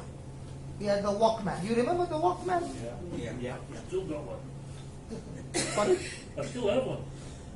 He still has one. You still have? Yeah. And it's still working? Yeah. Come on. Yeah, that's right. It's awesome. So there used to be a recorder also, Walkman. Some of them would only play. Yeah. Very few had a recorder. So I recorded on that my own voice with the promises of God on one side of the cassette. And every day without fail, I would plug it into my ears and listen to it. And something strange would happen. The moment I would start listening, by the time I've finished 90 minutes, 45 minutes, before the 45 minutes could get over, I would manifest with puking. And there would never be food coming out, but some sticky thing coming out. And it went on for 6 months. But in that 6 months, I was finding myself getting spiritually stronger and stronger and stronger, and there was no trace of depression at all. Thank you, Jesus. Praise God. So, now what do I say? We got a 24 hours radio, we got a 24 hours TV, we got internet, a lot of things on the internet. So what do I say? Take that, download those teachings, plug it into your ears, and go to sleep with the Word of God going into your ears. Now faith comes by Hearing. and if that person has plugged that word the whole night, and if he does it for 1 month, I guarantee you, he cannot be in depression anymore. Why? Because when the word gets in, even if he's sleeping, that word is alive. That word is active, full of action. That word is full of power. That word is full of energy. That word is full of effect. That word is full of operation. That word is like a hammer. And when a person does that, that person is set free. Amen. You can be sweating a lot and asking God to set you free, 1. And 2, you can only plug that word of God in your ears and go to sleep. Stay put. Your spirit is still awake. Your spirit is still receiving the word. Listen, when I eat food, does my stomach work? Yeah. Does my stomach convert that food into calories? In the same way, when I eat the Word of God, my spirit converts that Word of God into faith. In the same way, when I hear with my ears the doctor's bad report, my heart converts that word into fear. So in the whole day, what are you hearing with your external ear? It enters your heart. So if I can plug it in and keep on hearing 2 hours, 3 hours, 4 hours, continuously every day, in no time your spirit gets stronger. And the Bible says, Proverbs 18:14, a strong spirit of a man sustains him in any kind of sickness, in any kind of trouble, in any kind of opposition, but a weak or a wounded spirit, who can raise him up or who can bear? So when I feed my spirit every day with the Word of God, just as I make my body strong with natural food, I make my spirit strong with spiritual food called the Word of God. Amen. Praise God. Hallelujah. So, look at the 19th verse. How does a person get weak in faith? And how Abraham did not get weak in faith. Being not weak in faith, he considered not his own body.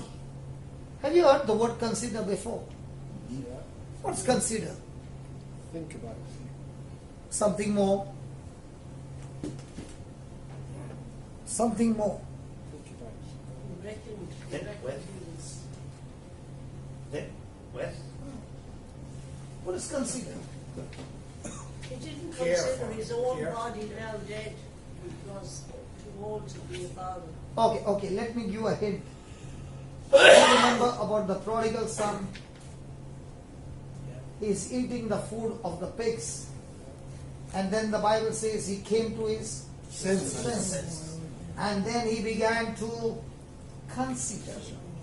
What did he begin to consider? He is a servant in this country and the servant in his father's house. Did he begin to compare? Hello, did he begin to compare? And after comparing, what did he do? He made a decision. Did he go and talk to the master of that country? I want a release? No. The Bible says when the worst of the worst sinner considers the truth and makes a decision that I want to go back to my father's house, even Satan can't stop him. When his consideration is fixed. Now, was Abraham also considering? What was he considering? On one side is his body. On one side is his wife's womb, age, so many physical things on one side. On the other side, there is no physical thing, only spiritual thing, the promise of God. Which one does he choose? Promise of God. In the same way, in our lives, every day, do we come to a point of considering? Hello? Yeah. And when you consider, whatever you consider is your harvest today. How many of us believe our future is in God's hand? Nobody? You don't believe your future is in God's hand? Yeah. Come on, lift your hand up. Praise God. That's where you all went wrong. Because God's word never says your future is in God's hand. He has given everybody the freedom to choose. But the freedom to choose the consequences is not in my hand. But the freedom to choose is in my hand. But when I make the choice, the consequences of that choice is not in my hand. It comes with a package. The prodigal son made a choice. I don't want to stay in my father's house. He reached there. Jonah made a choice. I'm not going to Nineveh. I'll go to Tarshish. He got into trouble. Come on. Yeah. The Israelites made a choice. We don't want to go to the promised land. Why? There are giants. They all died in the desert. The Bible is full of examples. Adam made a choice to eat the fruit. The package came.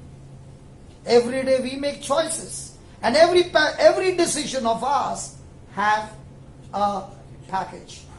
So if my package right now is miserable, I can still change that package by making the right choices. Is that right? Yeah. And once a person understands that God is saying, I'm responsible about my future, all that I need to do is agree with Him. So just because I lost the match with you of chess doesn't mean I'll lose forever. I'll come back, my friend. I'll go to my coach. His name is Jesus. He never lost a single match. And with his coaching, I'm coming back to play the same match. Come on, let's play. This time, I'm coming with a new coach, Jesus. You better practice. Now, will the match be different? Yes. Because now I'm under the coach who never lost a match. And that is our life. That's why Jesus said, the thief comes to steal, kill and destroy. When does the thief come to kill, steal and destroy? When I made a choice that contradicted God's word. Now the thief says, I've got legal right to destroy you. But the same person repents and says, Lord, I choose to now choose what Jesus said. Now everything in my life begins to change. Every day we come to a point where we go through this.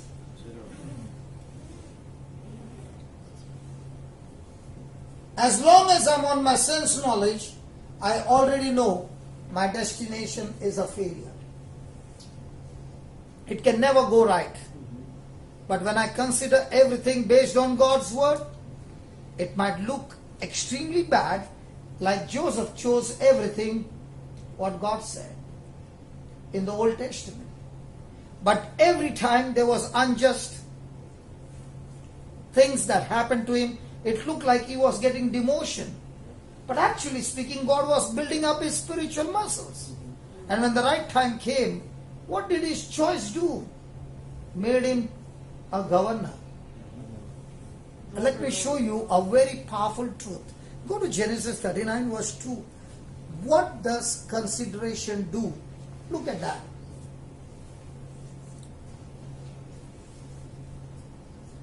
Start with 1.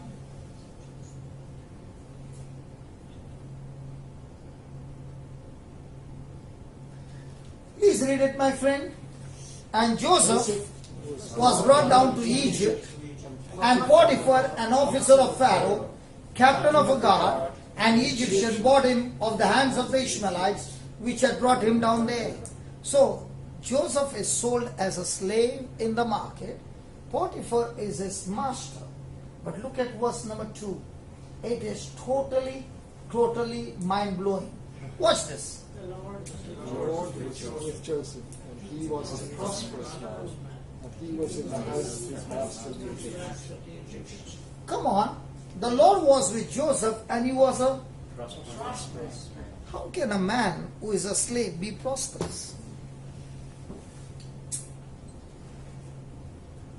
Can a man be prosperous who is a slave? Just bought from a slave market? He doesn't even have clothes on him. You know, in the eyes of people, you got a car, you are prosperous. You got a house, you are prosperous. You got good money, you are prosperous. In the eyes of God, in the kingdom of God, it is not what you got, who you got. Was the Lord was with Joseph? Yes. How can the Lord be with him? Has his brothers sold him as a slave? Yeah. Does he have a future? Yes. As a slave? No. He's sold as a slave. Then how come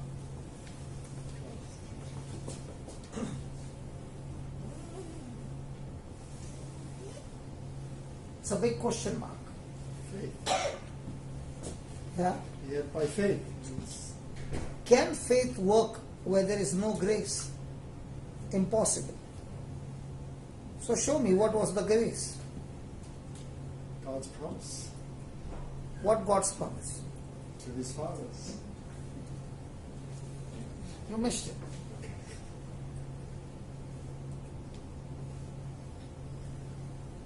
God was with Joseph. Let me give you something before you answer. Give me 1 John chapter 3 verse 13.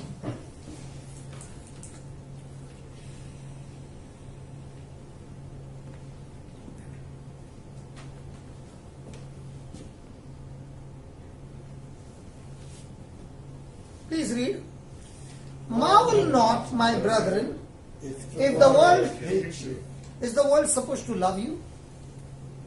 No, it is supposed to hate you. We know that we are passed from death unto life because we love the brethren. He that loveth not his brethren abides in death. Whoever hates his brother is a murderer, and you know that no murderer has eternal life in him. So just brother Dick, just 5 minutes, please. Just sit down for 5 minutes, please. All right. Just for 5 minutes. I don't want you to miss this. I don't want you to miss this part. Just 5 minutes, I beg you, please. But this is so very important. Come on. The Bible says that when you hate somebody, you are a murderer. Has his brother sold him as a slave? Yes. Yeah. Does he have any future now? No, he hasn't. Because in those days, a slave would die a slave. Does he have any future? No. Then how come the Lord is with Joseph? The Bible clearly says a person who hates his brother is a murderer, and murderer does not have eternal life. So Joseph should have been a murderer. How can God be with him? He didn't hate his No, he brothers. didn't hate the He brothers. loved his brothers, maybe. Maybe, He must have. He did. maybe. No, he did. He did. He loved his brothers. See, please understand, any action that we do which is supernatural should be by grace. If Abraham brought that promise to manifestation, it was by grace. So for Joseph to operate, there has to be grace. And what is grace? The truth. What is that truth? The promise. So what was the promise that Joseph was holding on? Had God told him that you would become great Yeah. Yeah. in a dream? Yeah. Now, even when a situation was going bad, where was Joseph full of his thinking? His current situation or what God had promised him? What God. In our life, where is our attention on? Current situation or what God has promised us? God's promised. Come on, oral exams are all good. I'm talking about our practical, real life examples. And that is why the Bible teaches us that when Joseph went through all that, he would have said, I don't understand why I'm sold as a slave. But God, if you have permitted me to go through this, I know one thing, the end result of this journey is that I am going to be a great man. So is he focused on the end result or the process? End result. We are focused on the process or the end result. End result. Come on, let's be honest. Where are we focused, brothers? On the end result or the process? The end result. Praise God. But wasn't he like Abraham, Isaac, Jacob? Didn't he have the faith of Abraham? Abraham was the father of a great nation. He's his grandfather. So he had the same faith as Abraham. hadn't he? So your children have got the same faith? I want to ask you. Well, I thought that was. No, I'm asking you a simple question. If If a person is having a great faith, does that mean his children will have the same faith? No. That's wrong. Absolutely wrong. Because each one has been given the freedom to choose. Every time he goes through something, there's one thing in his mind, the Rottweiler faith. God, you told me you are going to make me great. So every time a person is holding on to the promise, he has got God on his side. Yeah. Joseph is prosperous not because of the things he has, but who he has. Where there is love, there is God. That's why we pray for our children. Pray for our children.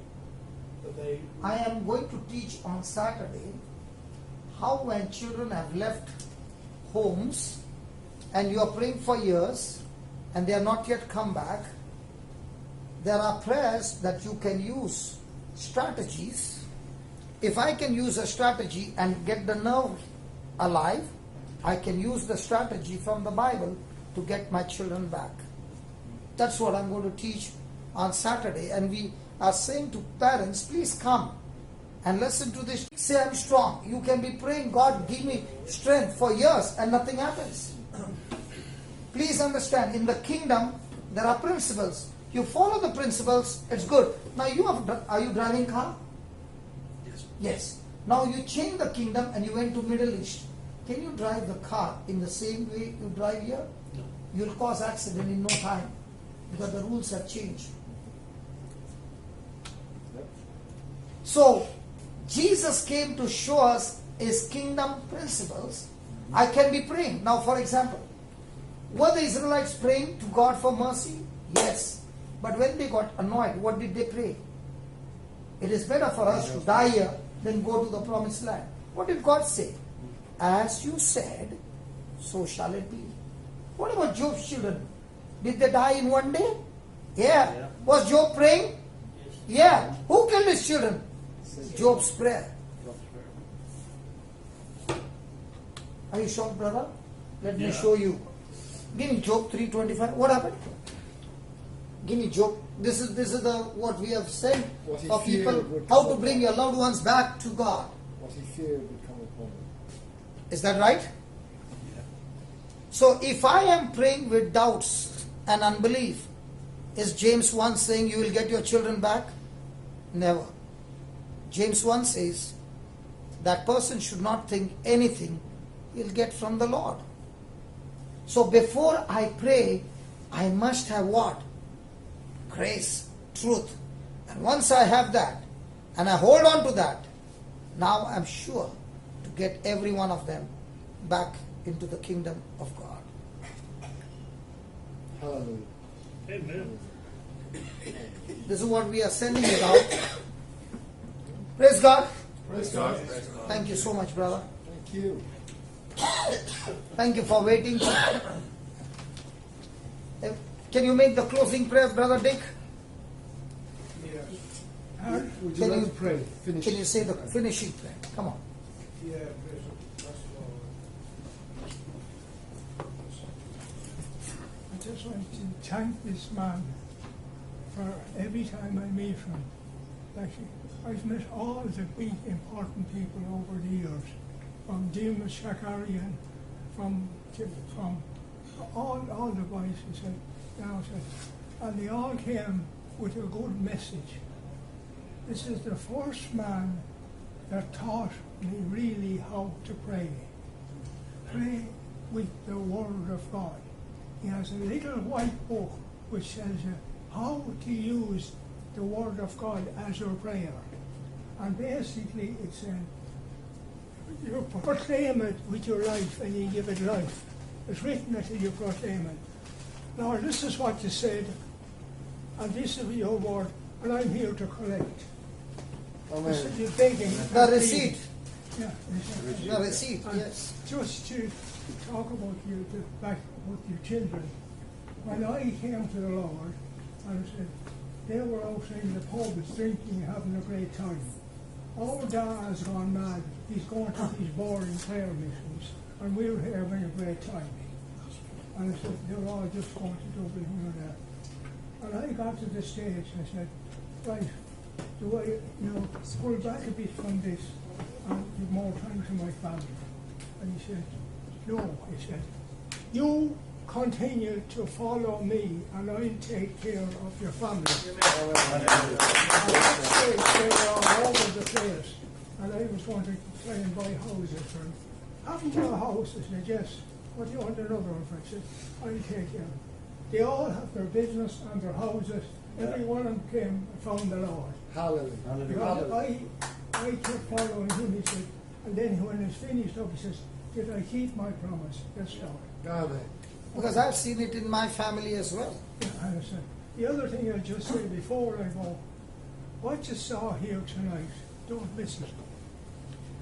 here is a man of God, coming, a wise man coming from the east again, coming again, where he says, teaching people how to use the word of God to heal. And of course the problem is, they'll go out and say, that's okay, that happened because Brother Johnson was here. That's not why it is. It happened because of the Word of God and the Holy Spirit.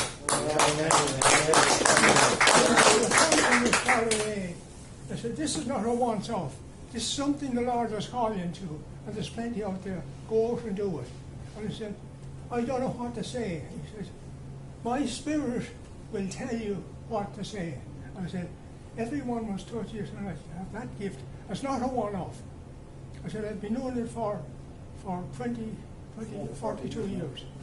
And I said, I saw the blind see, the lame walk, deaf hear, everything happened by the power of God. And every time after 42, I'm humbled. I stand in awe. Every time I see God walk, when you see a miracle, I saw a woman coming in blind and going out seeing. Hallelujah. By the power of God. Amen. But the day you get proud that you think you're doing something, forget he'll never use it again. I thank this man for his humility. Lord bless him. Thank you. And may the Lord bless you all. Yeah, make a closing prayer, brother. A closing prayer. Oh Lord, we come, we thank you for your presence. Yes. We thank you for the people you send to share your word. Amen. Lord, and the main thing is that we receive it, hear it, receive it, Yes. live it, and then go and share it. Amen. That's what it's about in Jesus' name. Amen. Amen. Thank you so much. Thanks, brother.